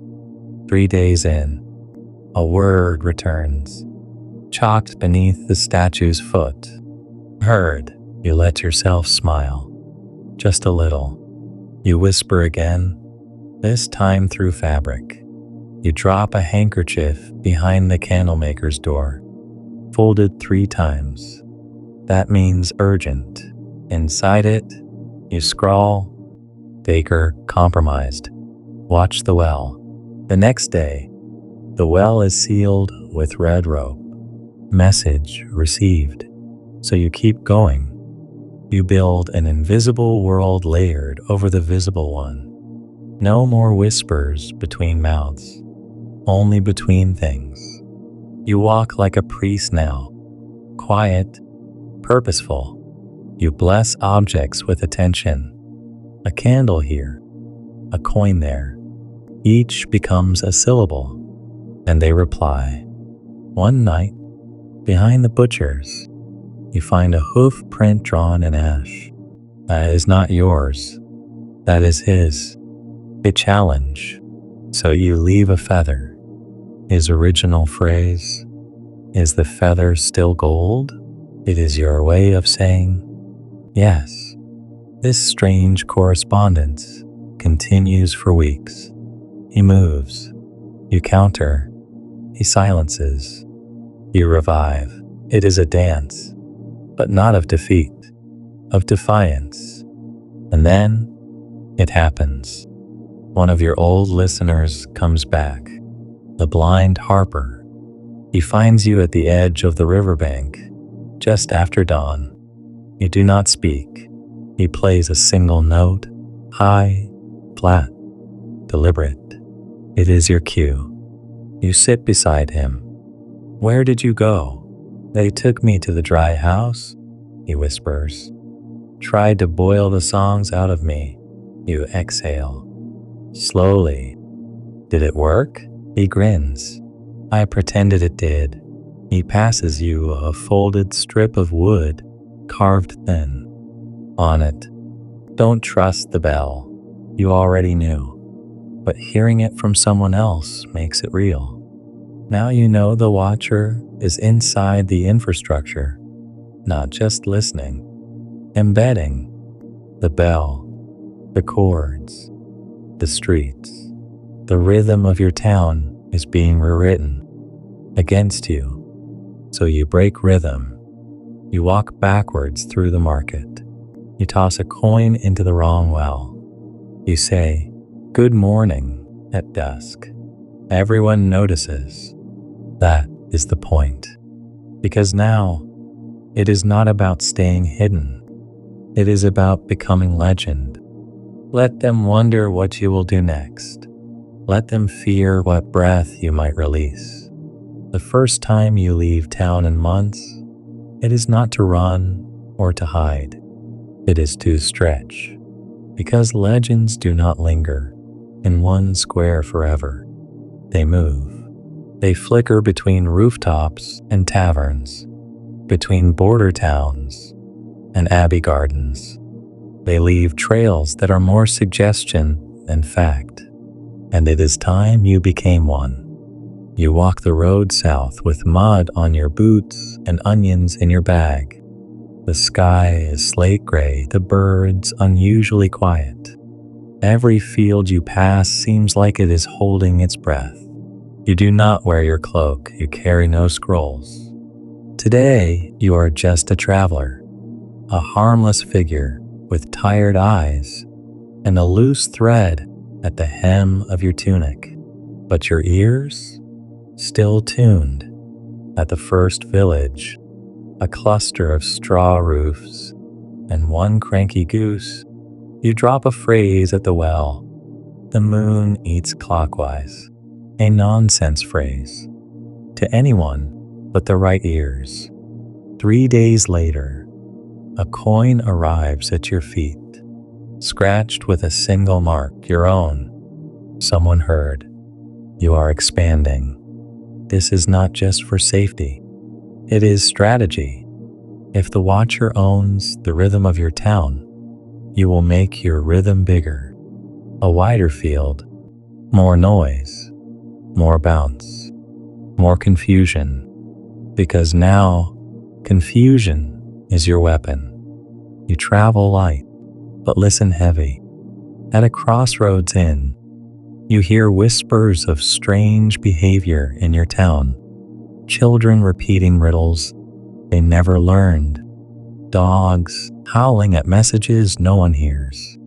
Someone even claims to have seen a man drop dead after reading a message written in steam. None of that was you, but you let them think it was. Whisper assistants do not just spread truth, they spread doubt. Historians still struggle with this part. Many argue that by the late Middle Ages, whisper networks had become so saturated with misdirection that entire towns reacted to phantoms. One village reportedly built an altar to a god named Tharn, based solely on a misunderstood whisper meant to warn about taxes. Was the whisper real? Probably. Was Tharn? Debatable. But belief? That was very real. By the time you return, the town feels taller, as if something has grown in your absence. Not buildings. Awareness. The townspeople nudge slower. Their eyes track more. Even the chickens seem like they have opinions now. The crier meets you at the dye works. He is dustier than usual. His voice is scratchy. You left. I had to, you say. He nods. He does not press. That is how you know he trusts you. But trust has limits. Because that evening, as you rest behind the tanner's shop, watching the stars drip through fog, a shadow joins you. Not a man. A boy. No older than 12. Bare feet. Eyes like wet moss. He hands you a torn scrap of vellum. Says nothing. You open it. It reads, he is building a choir. You do not sleep that night. Because a choir is not just a network. It is a structure. A coordinated, layered, multi-voiced message system. Not whispers. Chants. Synchronized. Powerful. If the watcher is building a choir, he plans to broadcast. And once that happens, you lose control. The message no longer passes through breath and doubt. It becomes a fact. A chant spreads faster than a whisper. People believe chants. They move to them, die for them. You have seen it before. Once, years ago, in a border village where a single whisper about a neighboring fire turned into a full evacuation. The whisper grew, became a shout, became a cry, and within 2 hours, the town was empty, and the fire never came. That was just one spark. Choir is arson. So you begin to hunt, not with blades, but with patterns. You listen for hums. You watch for synced movement. You map footsteps in alleys, check for matching rhythms, and you find them. Near the schoolhouse, 3 children playing a clapping game. Perfectly timed. Too perfect. You interrupt. They scatter. But one drops a ribbon. Green. Tied in 3 loops. You know what it means. You follow the echo trail. Each clue leads to another. a whetstone beneath a stairwell, a phrase etched into a barrel. The grain sings twice. You are decoding not words, but intention, and you are not alone. You begin noticing others, people moving like you move, hesitating when you hesitate.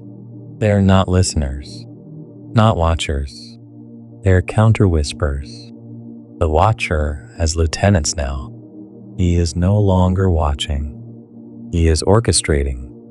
The crier confirms it 2 days later, slams a mug down and growls. They are speaking in layers. Every time I yell, they repeat it, not the words, the cadence.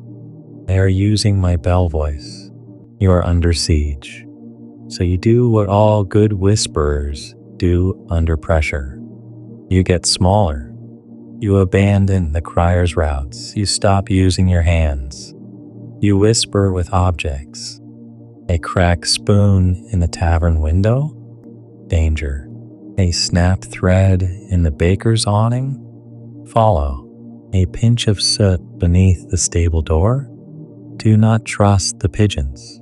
Yes, even the pigeons may be compromised. You laugh once, just once, at how absurd your life has become. And then you get serious, because it is working. Your objects speak better than your mouth ever did. They cannot be imitated, not easily. Every scratch, every fold, every placement is uniquely yours. If the watcher wants to copy you, he will have to become you, and you will not make that easy. Fringe fact: one 14th century whisper assistant allegedly encoded an entire message into the way their cloak hung, left flap longer than right, looped once over the arm, hem folded to show inner stitching. The message? Do not light the tower. The tower in question later burned to the ground. You cannot prove it was connected, but you believe it, because you know what a whisper can do, especially now, especially when sung by a choir of the wrong mouths. You know that feeling when a room is too quiet, not because no one's there, but because someone is definitely there, and they want you to believe they are not? That's your town now. Even the horses seem to hold their breath. You watch him from the rafters of the bell tower. You do not announce yourself. You just observe, because you are not sure he is himself anymore. That is the paranoia creeping in, of course. It always does when the whisper starts to turn inward, when the job is no longer about the message, but the motive behind it. Because now, the choir is singing, faintly, at the edge of awareness. You hear it in repetition. A child shouts, apples fall when bells ring. And a moment later, a merchant down the street hums a tune with the same rhythm. Not the same words, the same beat. That is how it begins. They are tuning the town. You try to counter. You increase your object drops. You triple your message density. But it is like throwing seeds in a storm. Some messages land. Others blow straight into enemy gardens. You need help, and not the crier. Someone older. So you go underground. Literally. There is a man in the catacombs beneath the Guildhall. No one talks about him, but he has been there since before the mayor was born. He once served as a listener, they say, back when the role meant wearing masks of beeswax and whispering into clay jars buried under the roads. You bring him an offering, a scroll soaked in vinegar and wrapped in wool, an old symbol, one only a true whisper historian would recognize. He lets you in. He does not speak, not with words. He clicks. Once for yes, twice for no. A third click, low and wet, means you are already dead. You explain the choir. He clicks once, then slides a stone bowl toward you. Inside, teeth, different sizes, carefully filed. You nod. You understand. He is saying, "This will chew you apart." You stay for 3 hours, long enough to learn that the Watcher's method is not new, that a similar system, what they called resonance echo structuring, was used during a brief rebellion in the southern wastes. It worked until the people stopped trusting the echo. So that is the secret. Not to shout louder, to discredit the song. You climb back into the world with new intent. You do not stop the choir. You mock it. You create a parallel chant, a nonsense version, something that sounds just enough like the real thing to confuse the singers. You call it the Cobbler's Lament. You begin whispering it at odd intervals. Leather talks, but shoelace lies. Never stir the stew at noon. 2 ducks for sorrow, 3 for soup. Children repeat it immediately. That is how you know it is working. Within a week, the choir's rhythm is fractured. You hear overlapping phrases now.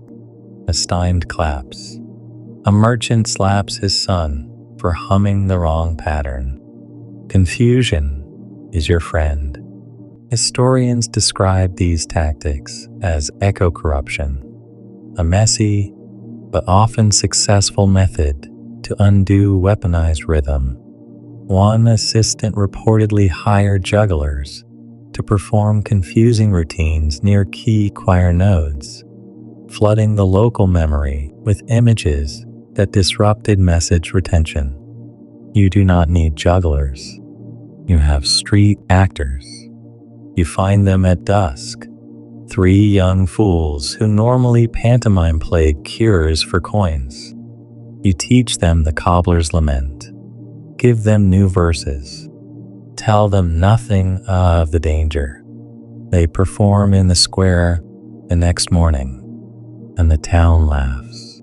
Even the crier cracks a smile. You realize something beautiful. If people are laughing, they are not obeying. Humor is the whisper's natural antidote. The Watcher responds swiftly. He posts official notices denouncing satirical phrases of unknown origin. He bans all performances not sanctioned by the court. He even arrests a shoemaker for treasonous stitching. You double down. You whisper a new phrase to the apothecary. The choir eats its own. It spreads like wildfire. No one knows what it means, but everyone says it, and the choir begins to panic. They start contradicting each other. One chant calls for quiet. Another demands action. A third, possibly made up by a dog trainer, says, "Only bark on Wednesdays." It is chaos. You have bought yourself time, and during that time, you listen again. This time, not for patterns, for absence, for silence. Because now you are not just trying to break the choir. You are trying to find the conductor, and you think you know where he is hiding. In plain sight, the bell tower. Of course, where better to mimic authority than beneath the symbol of it. You confront the crier that evening quietly. No accusation, just a shared glance. He shakes his head, then opens a drawer. Inside, a wax ear. Realistic. Too realistic. The crier sighs. They replaced me weeks ago. You stare. But you're here. They let me stay. Thought I'd go quietly. Thought I'd forget the sound of a true whisper. You sit beside him. For a long time, Neither of you speak, because now it is clear. The conductor is not watching anymore. He is speaking, and he has taken your bell. You have always known that the bell was more than a bell. It is a signal, a ritual, a permission slip, a beating heart made of metal, an echo, and now it is a mouthpiece. You return to the belfry at dawn, before the fog lifts. Your steps are slow, deliberate. The stone spiral has never felt steeper. The air is heavier up here, dustier, watched. At the top, the bell hangs in its cradle, unmoved. You crouch beneath it and wait. And just before the morning ring, before the town stretches, before shutters creak open, it happens. The sound, not the toll. A voice, soft, layered, like 30 mouths speaking, just behind the bell. You press your back to the cold wall. The voice is not saying words. Exactly, it is chanting. Short pulses, repetitions. The choir. This is how they have embedded it, by harmonizing with the bell's echo, not writing it, becoming it. You're not sure whether to scream or to weep, because this is not a whisper anymore. It is a possession. You return to the crier with your findings. He already knows. He shows you his notes, ink scribbled on onion skins stuffed in cracks between drawers. Every bell toll now maps to behavior. Toll 1, windows open. Toll 3, bread is shared. Toll 5, 2 people go missing. It is coded behavior triggered by resonance. You are living in a call and response world now. And he says it flatly. We cannot stop the sound. You disagree. Because there is one thing older than bells. Silence. So you hatch the impossible plan. Smother the bell. Not permanently. Just once. Just long enough to break the pattern. The bell's toll is how the conductor speaks.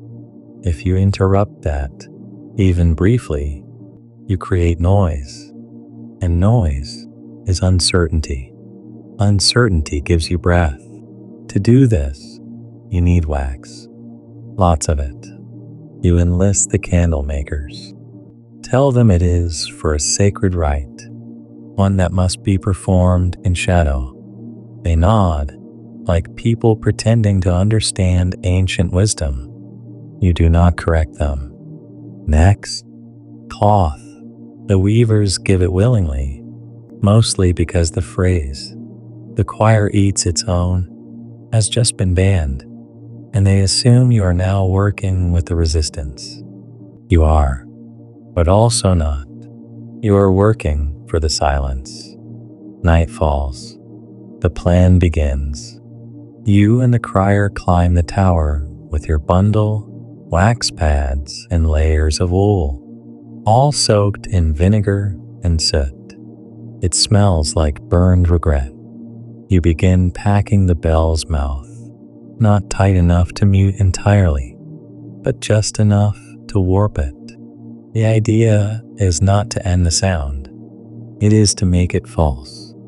Morning comes, the town gathers, the bell tolls, and it sounds wrong. Flat, damp thud, like a cough into a wet glove. People freeze. The choir does not echo. Someone drops a loaf of bread. A horse snorts and bolts sideways. Children look up. It is like watching a computer crash. You have broken the rhythm. That day, nothing happens as expected. The market opens late. No one speaks at the usual water well. The butcher forgets to sharpen his cleaver. Even the mayor forgets to button his cloak. Historians call this phenomenon auditory disruption syndrome. The term came centuries later, of course, but it describes the sudden anxiety that grips communities when their expected sound rituals fail. Bells, gongs, calls to prayer, when distorted or silenced, people react with confusion, fear, or awakening. That night, you sneak into the tower again. The conductor is there. You know it is him, not because he wears a cloak or mask, but because he turns before you make a sound. "I wondered when you'd come," he says, running a hand along the waxy bell rim.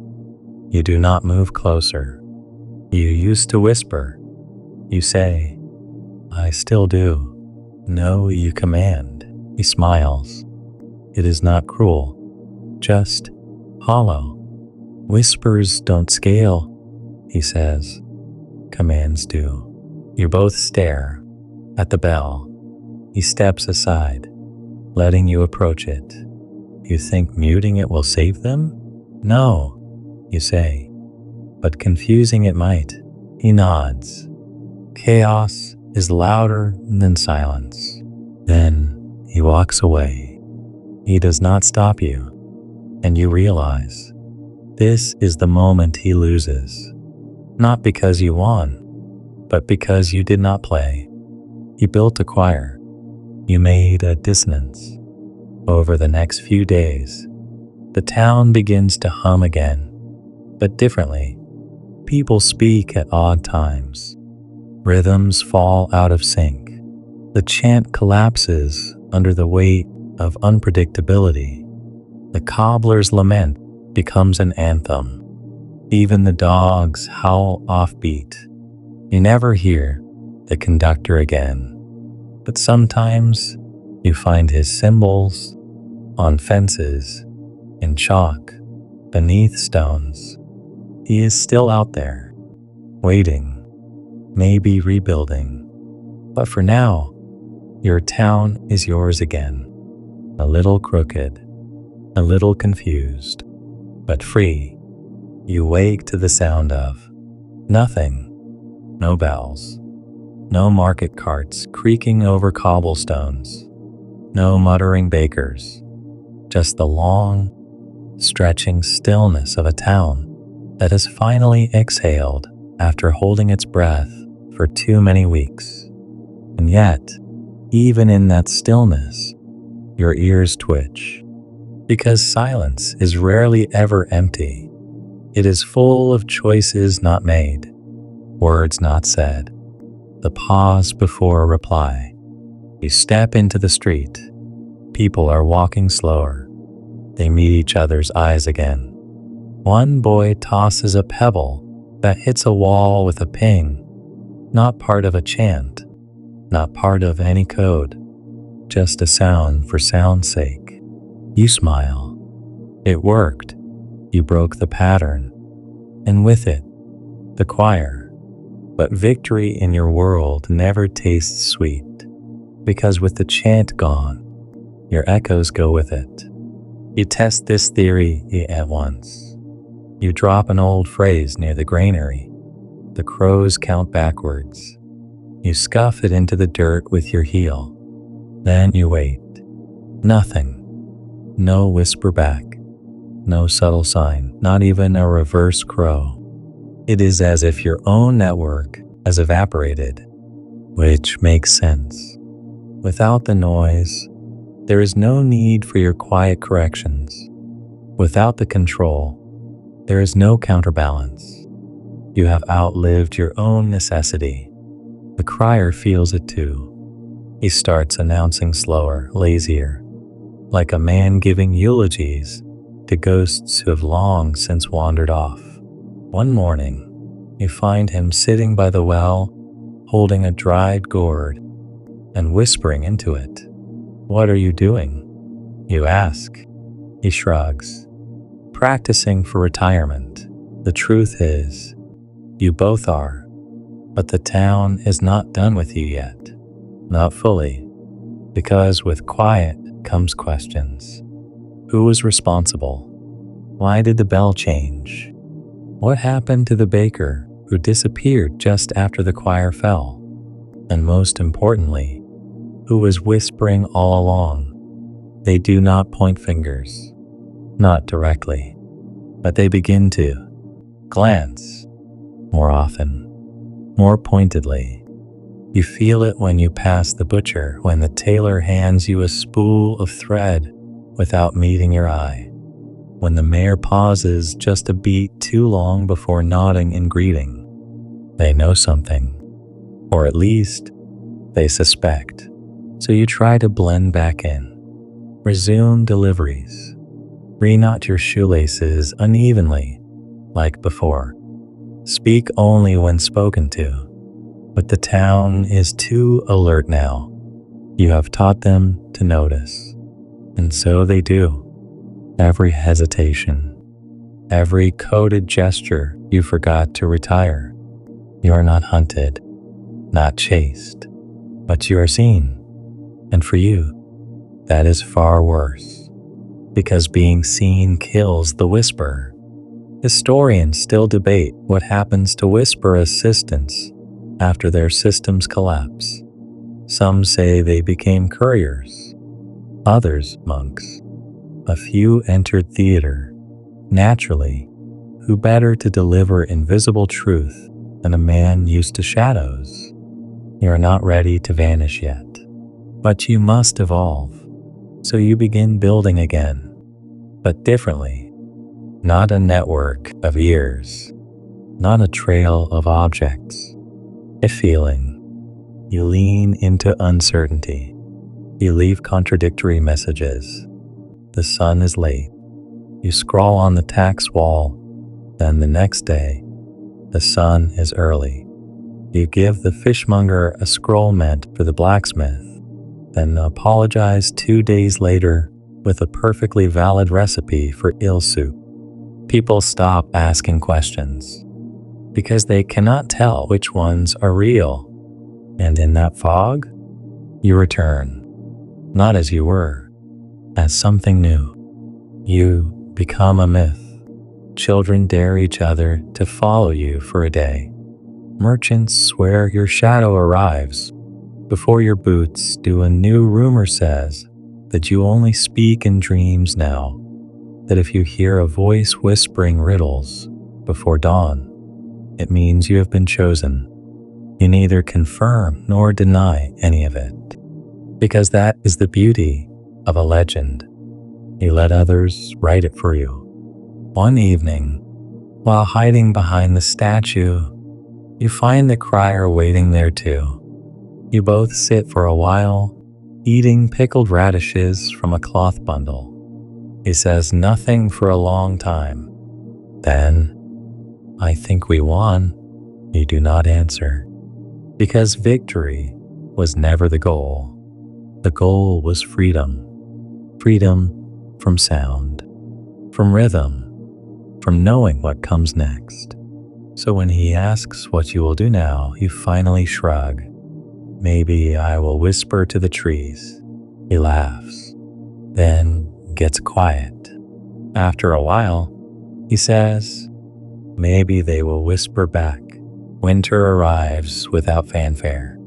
No great storms, no dramatic freeze, just the slow, soft suffocation of color. The market fades, the fields crisp, the streets hush under a dusting of snow too lazy to fully commit. And with winter comes forgetting. Whispers do not thrive in cold. People stay indoors, huddle around fires, mutter to each other in tighter circles. You pass fewer souls in the square now, fewer chances to listen, fewer chances to plant. But winter has its own rhythm, slower, deeper, secretive. So you shift with it. You stop trying to be seen or unseen. You walk openly now, shoulders wrapped in gray wool, your face down, but your ears always wide. You are not hiding. You are not hunting. You are drifting. The crier still performs his rounds, but his bell has grown stiff with frost. His voice cracks more often. Once, midway through an announcement about the meat tax, he simply forgot the ending and walked away. No one corrected him, because no one cared.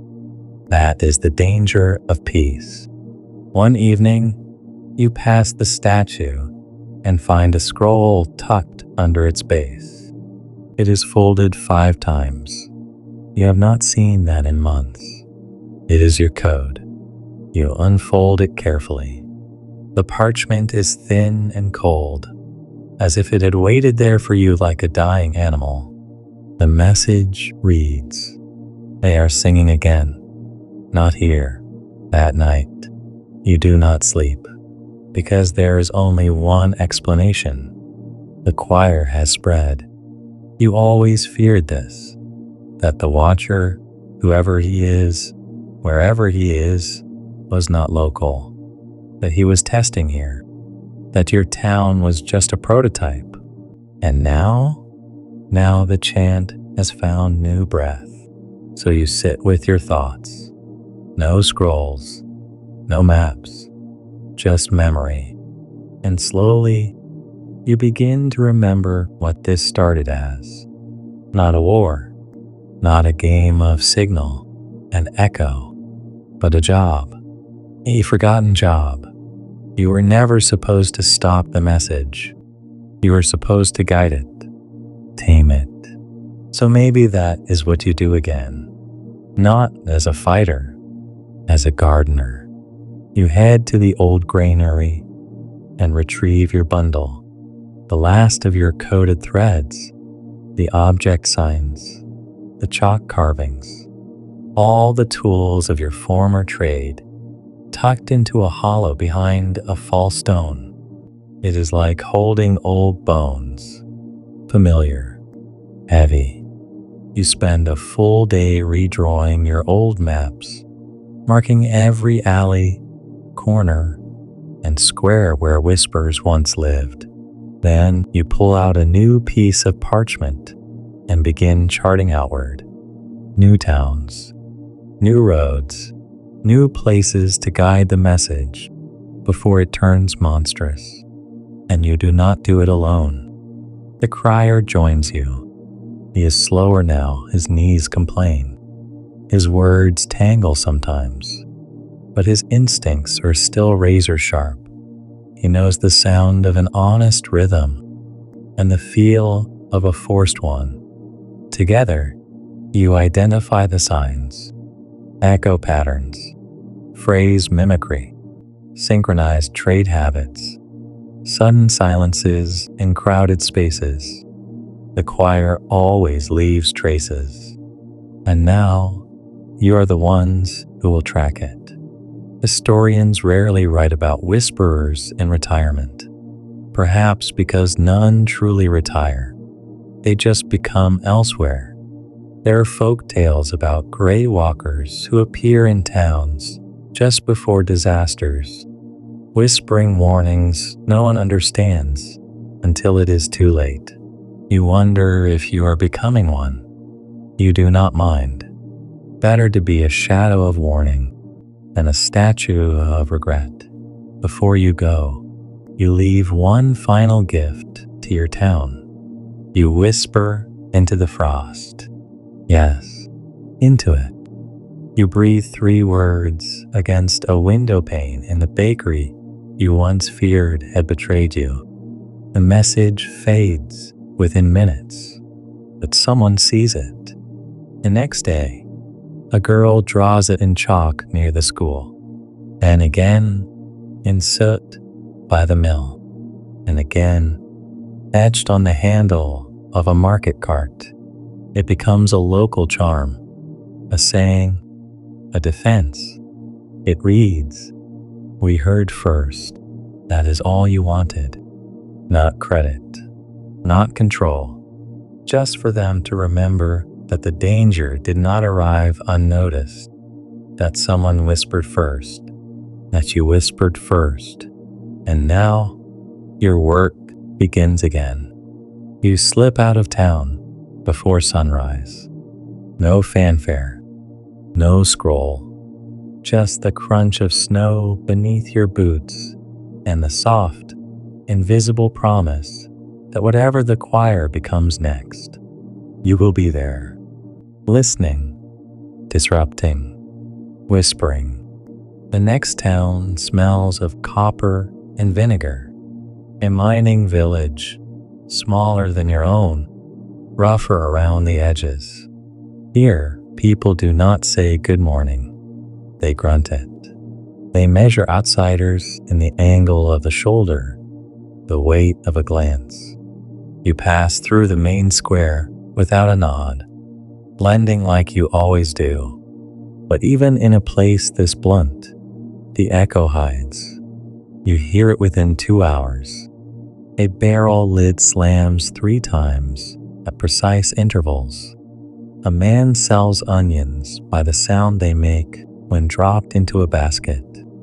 A child claps twice, pauses, claps once. Rhythm. It is not a choir yet, but it is tuning. So you begin again, not with scrolls, not with phrases, with listening. The bartender is your first lead. She pours drinks with an odd repetition, 2 long glugs, then a short. She hums while she does it a minor key. Nice tune, you offer. She does not look up, was not singing. Exactly. You leave her a silver coin scratched with a subtle ridge along the rim, a signal to anyone trained to notice. The next morning, your drink arrives with a folded napkin tucked inside the mug. On it 3 lines.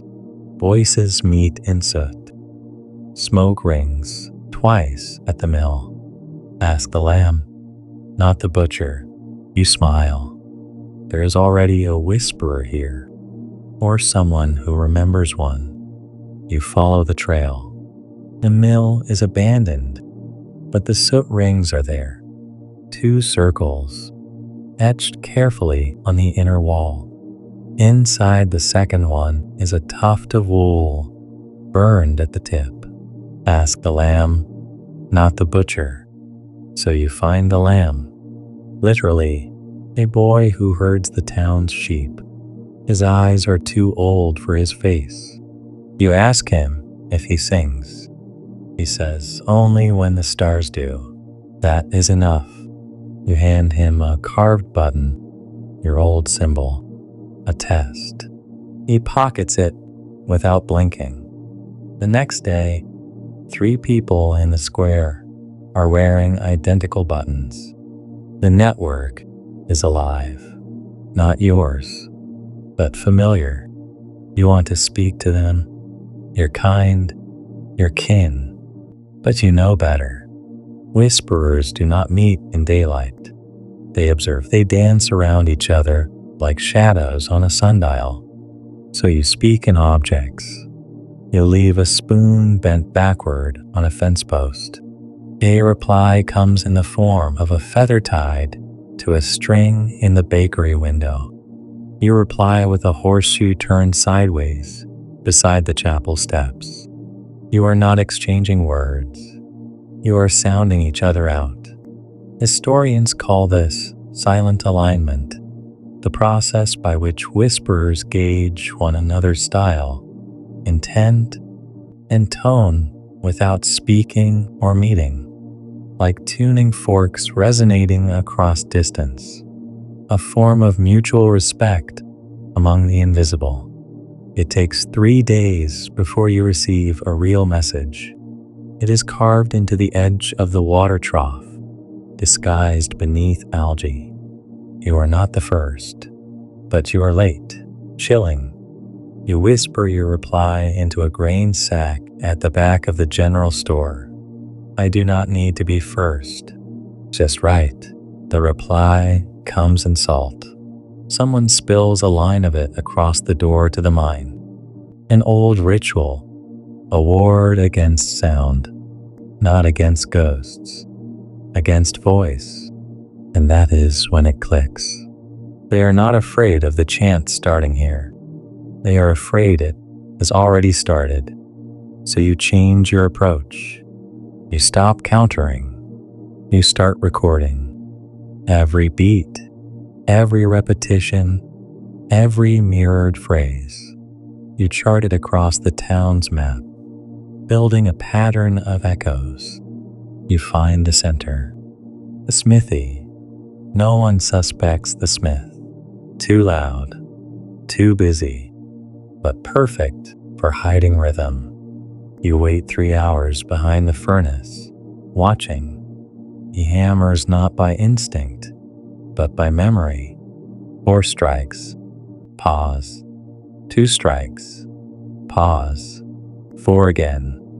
The chant turned into labor. You speak to him once.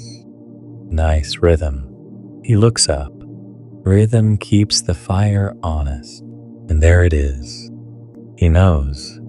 He is not the conductor, but he is part of the system.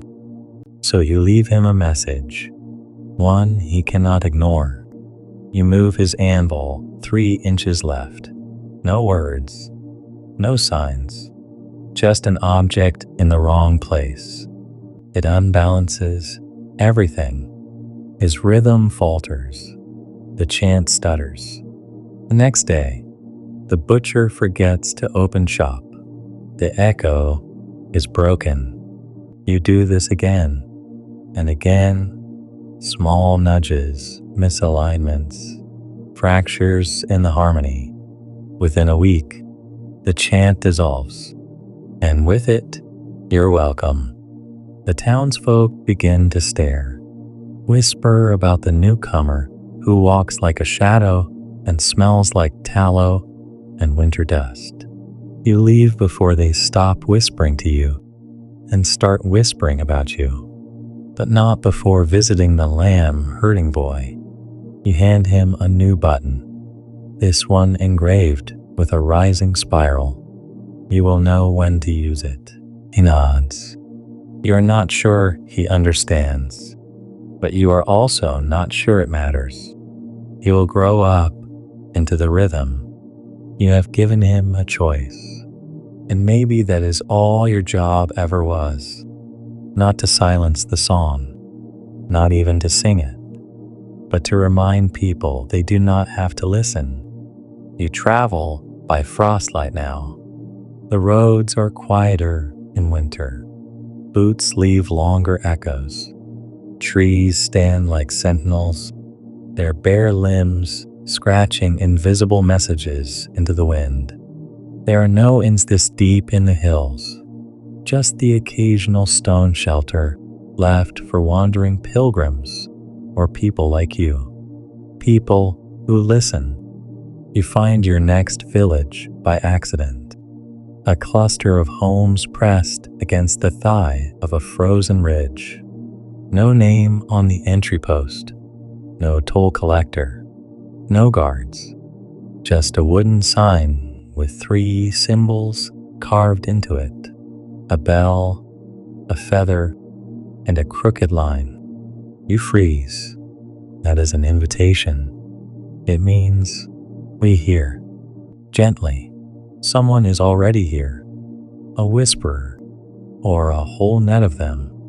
Inside, the village is quiet, but not the fearful kind. This is curated quiet, maintained. You feel it in the way people speak, slow, deliberate, every word hanging in the air just long enough to settle like dust. Children do not yell here. Dogs do not bark without reason. The town has a rhythm, yes, but it is a lullaby, not a march. At first, you think it is perfect, then you realize it is too perfect. No tension, no mistake, no friction. That is unnatural.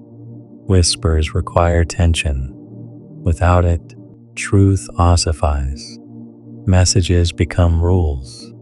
Rules become rot. You stay for 2 days. Observe. Shop. Nod politely at old men with perfect posture. On the 3rd day, you find it. An alley behind the grain house, hidden from the square. Someone has etched a phrase into the frost on a tin basin. Still water drowns. You nod. That is your signal. Not a cry for help, just a flag. A warning from someone inside. Someone who knows the cost of perfection. So you start digging. You spend time near the well, counting the space between water halls. You measure bakery queues by posture, not movement. You track when the lanterns are lit, how many steps between each flame, and what you find is chilling. Every single behavior here is synchronized. Waking, eating, even the laughter at the tavern comes in matching bursts. This is no peaceful village. This is a program. You do not ask who is in charge. You know better. Control here is not held by a person. It is held by rhythm. The chant has evolved. It no longer needs a conductor. It is autonomous. And worse, it is invisible. Historians still argue whether certain perfect medieval villages existed in any real, administrative sense. Some believe they were cultic enclaves, whisper networks so dense and self-sustaining they became belief systems. Others think they were simply myths born from travelers' tales. But you are standing in one now, and you're terrified. Because how do you fight a chant that no one sings out loud? You try the usual tricks, object drops, symbolic missteps, misalignments. Nothing. The villagers simply correct it, like ants realigning a disrupted trail. You need a new tactic. You need to fail loudly. At sunrise, you step into the square and ring a bell. Not the bell, just one you carry. Small, personal, high-pitched. It pierces the quiet like a dagger into snow. People freeze. The baker drops a loaf. The child herder looks up with wide, horrified eyes. You say nothing, just ring it again, then walk away. That night, a feather appears on your windowsill.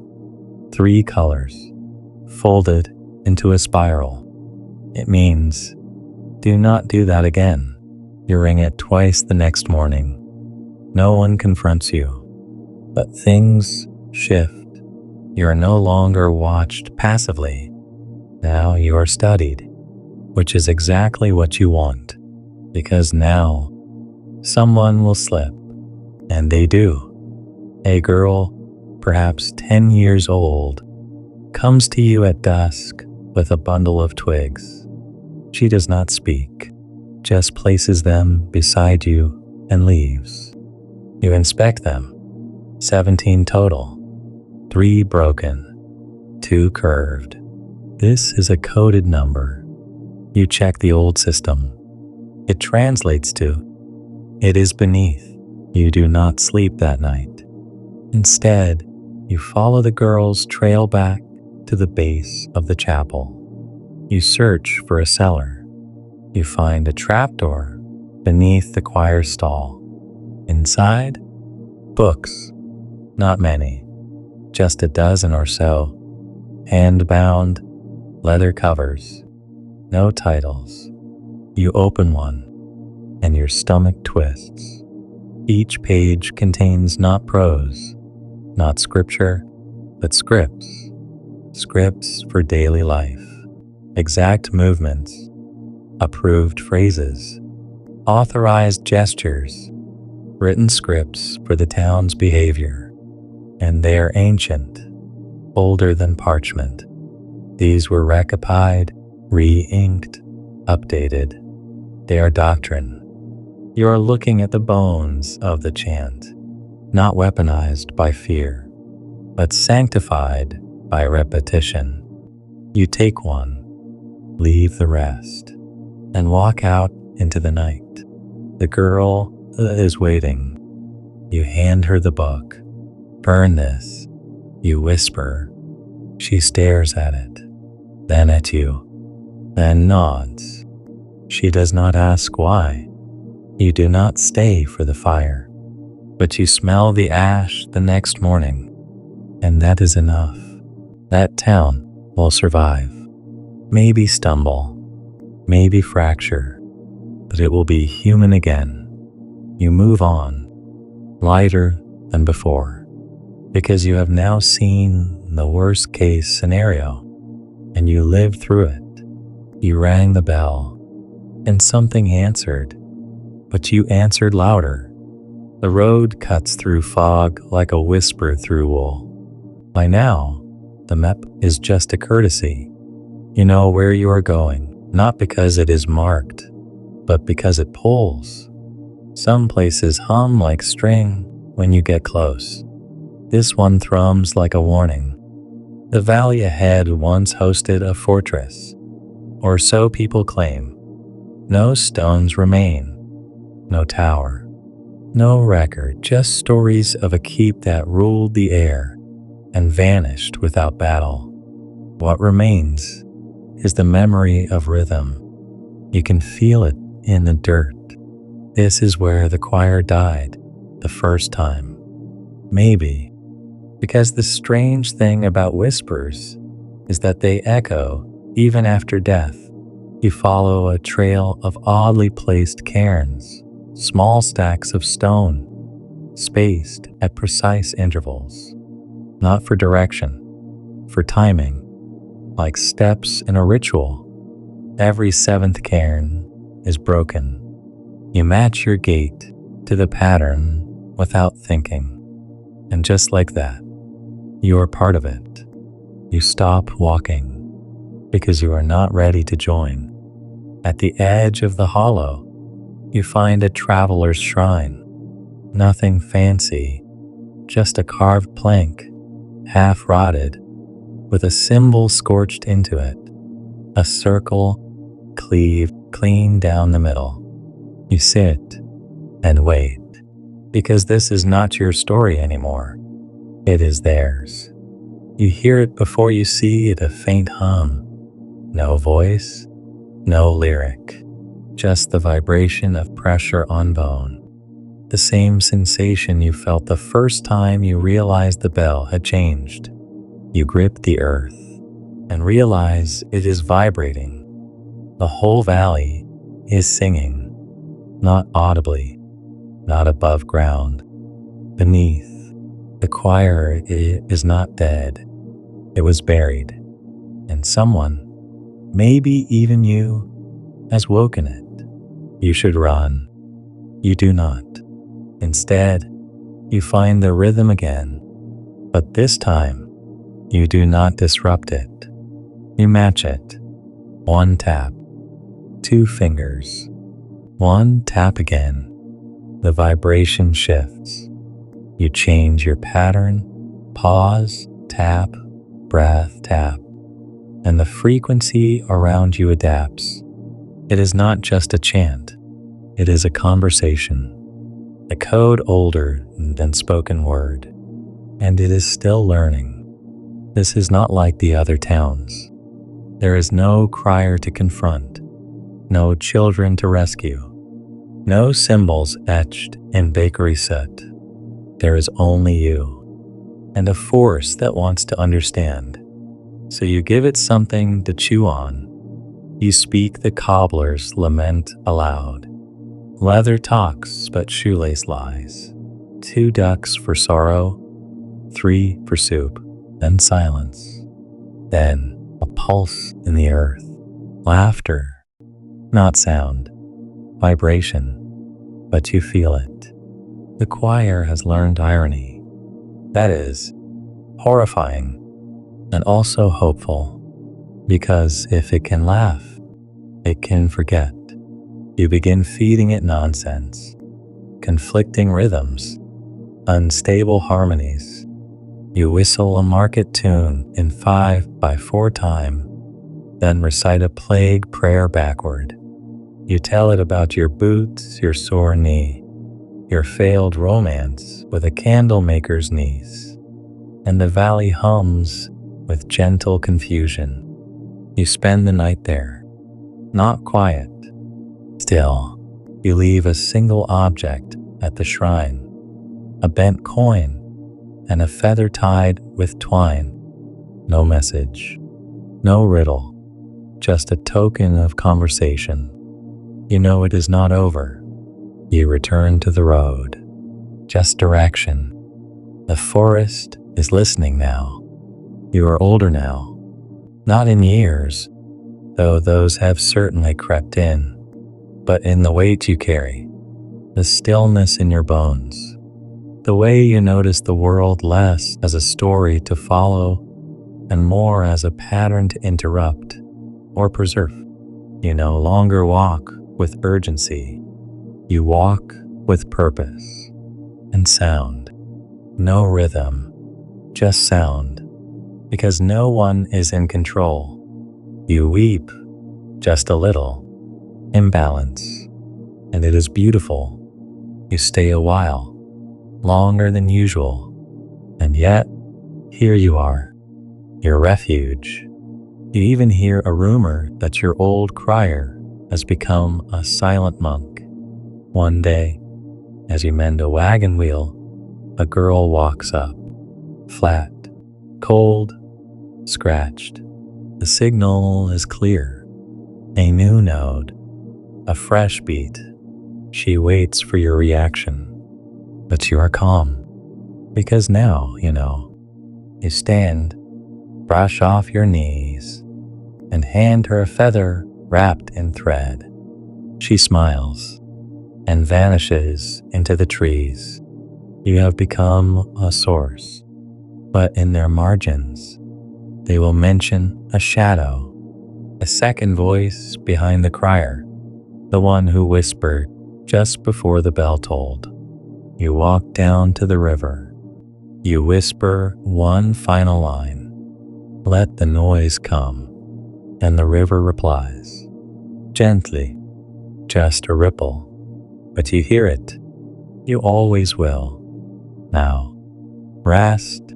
Let your breath come slower, softer, like distant footsteps on damp stone.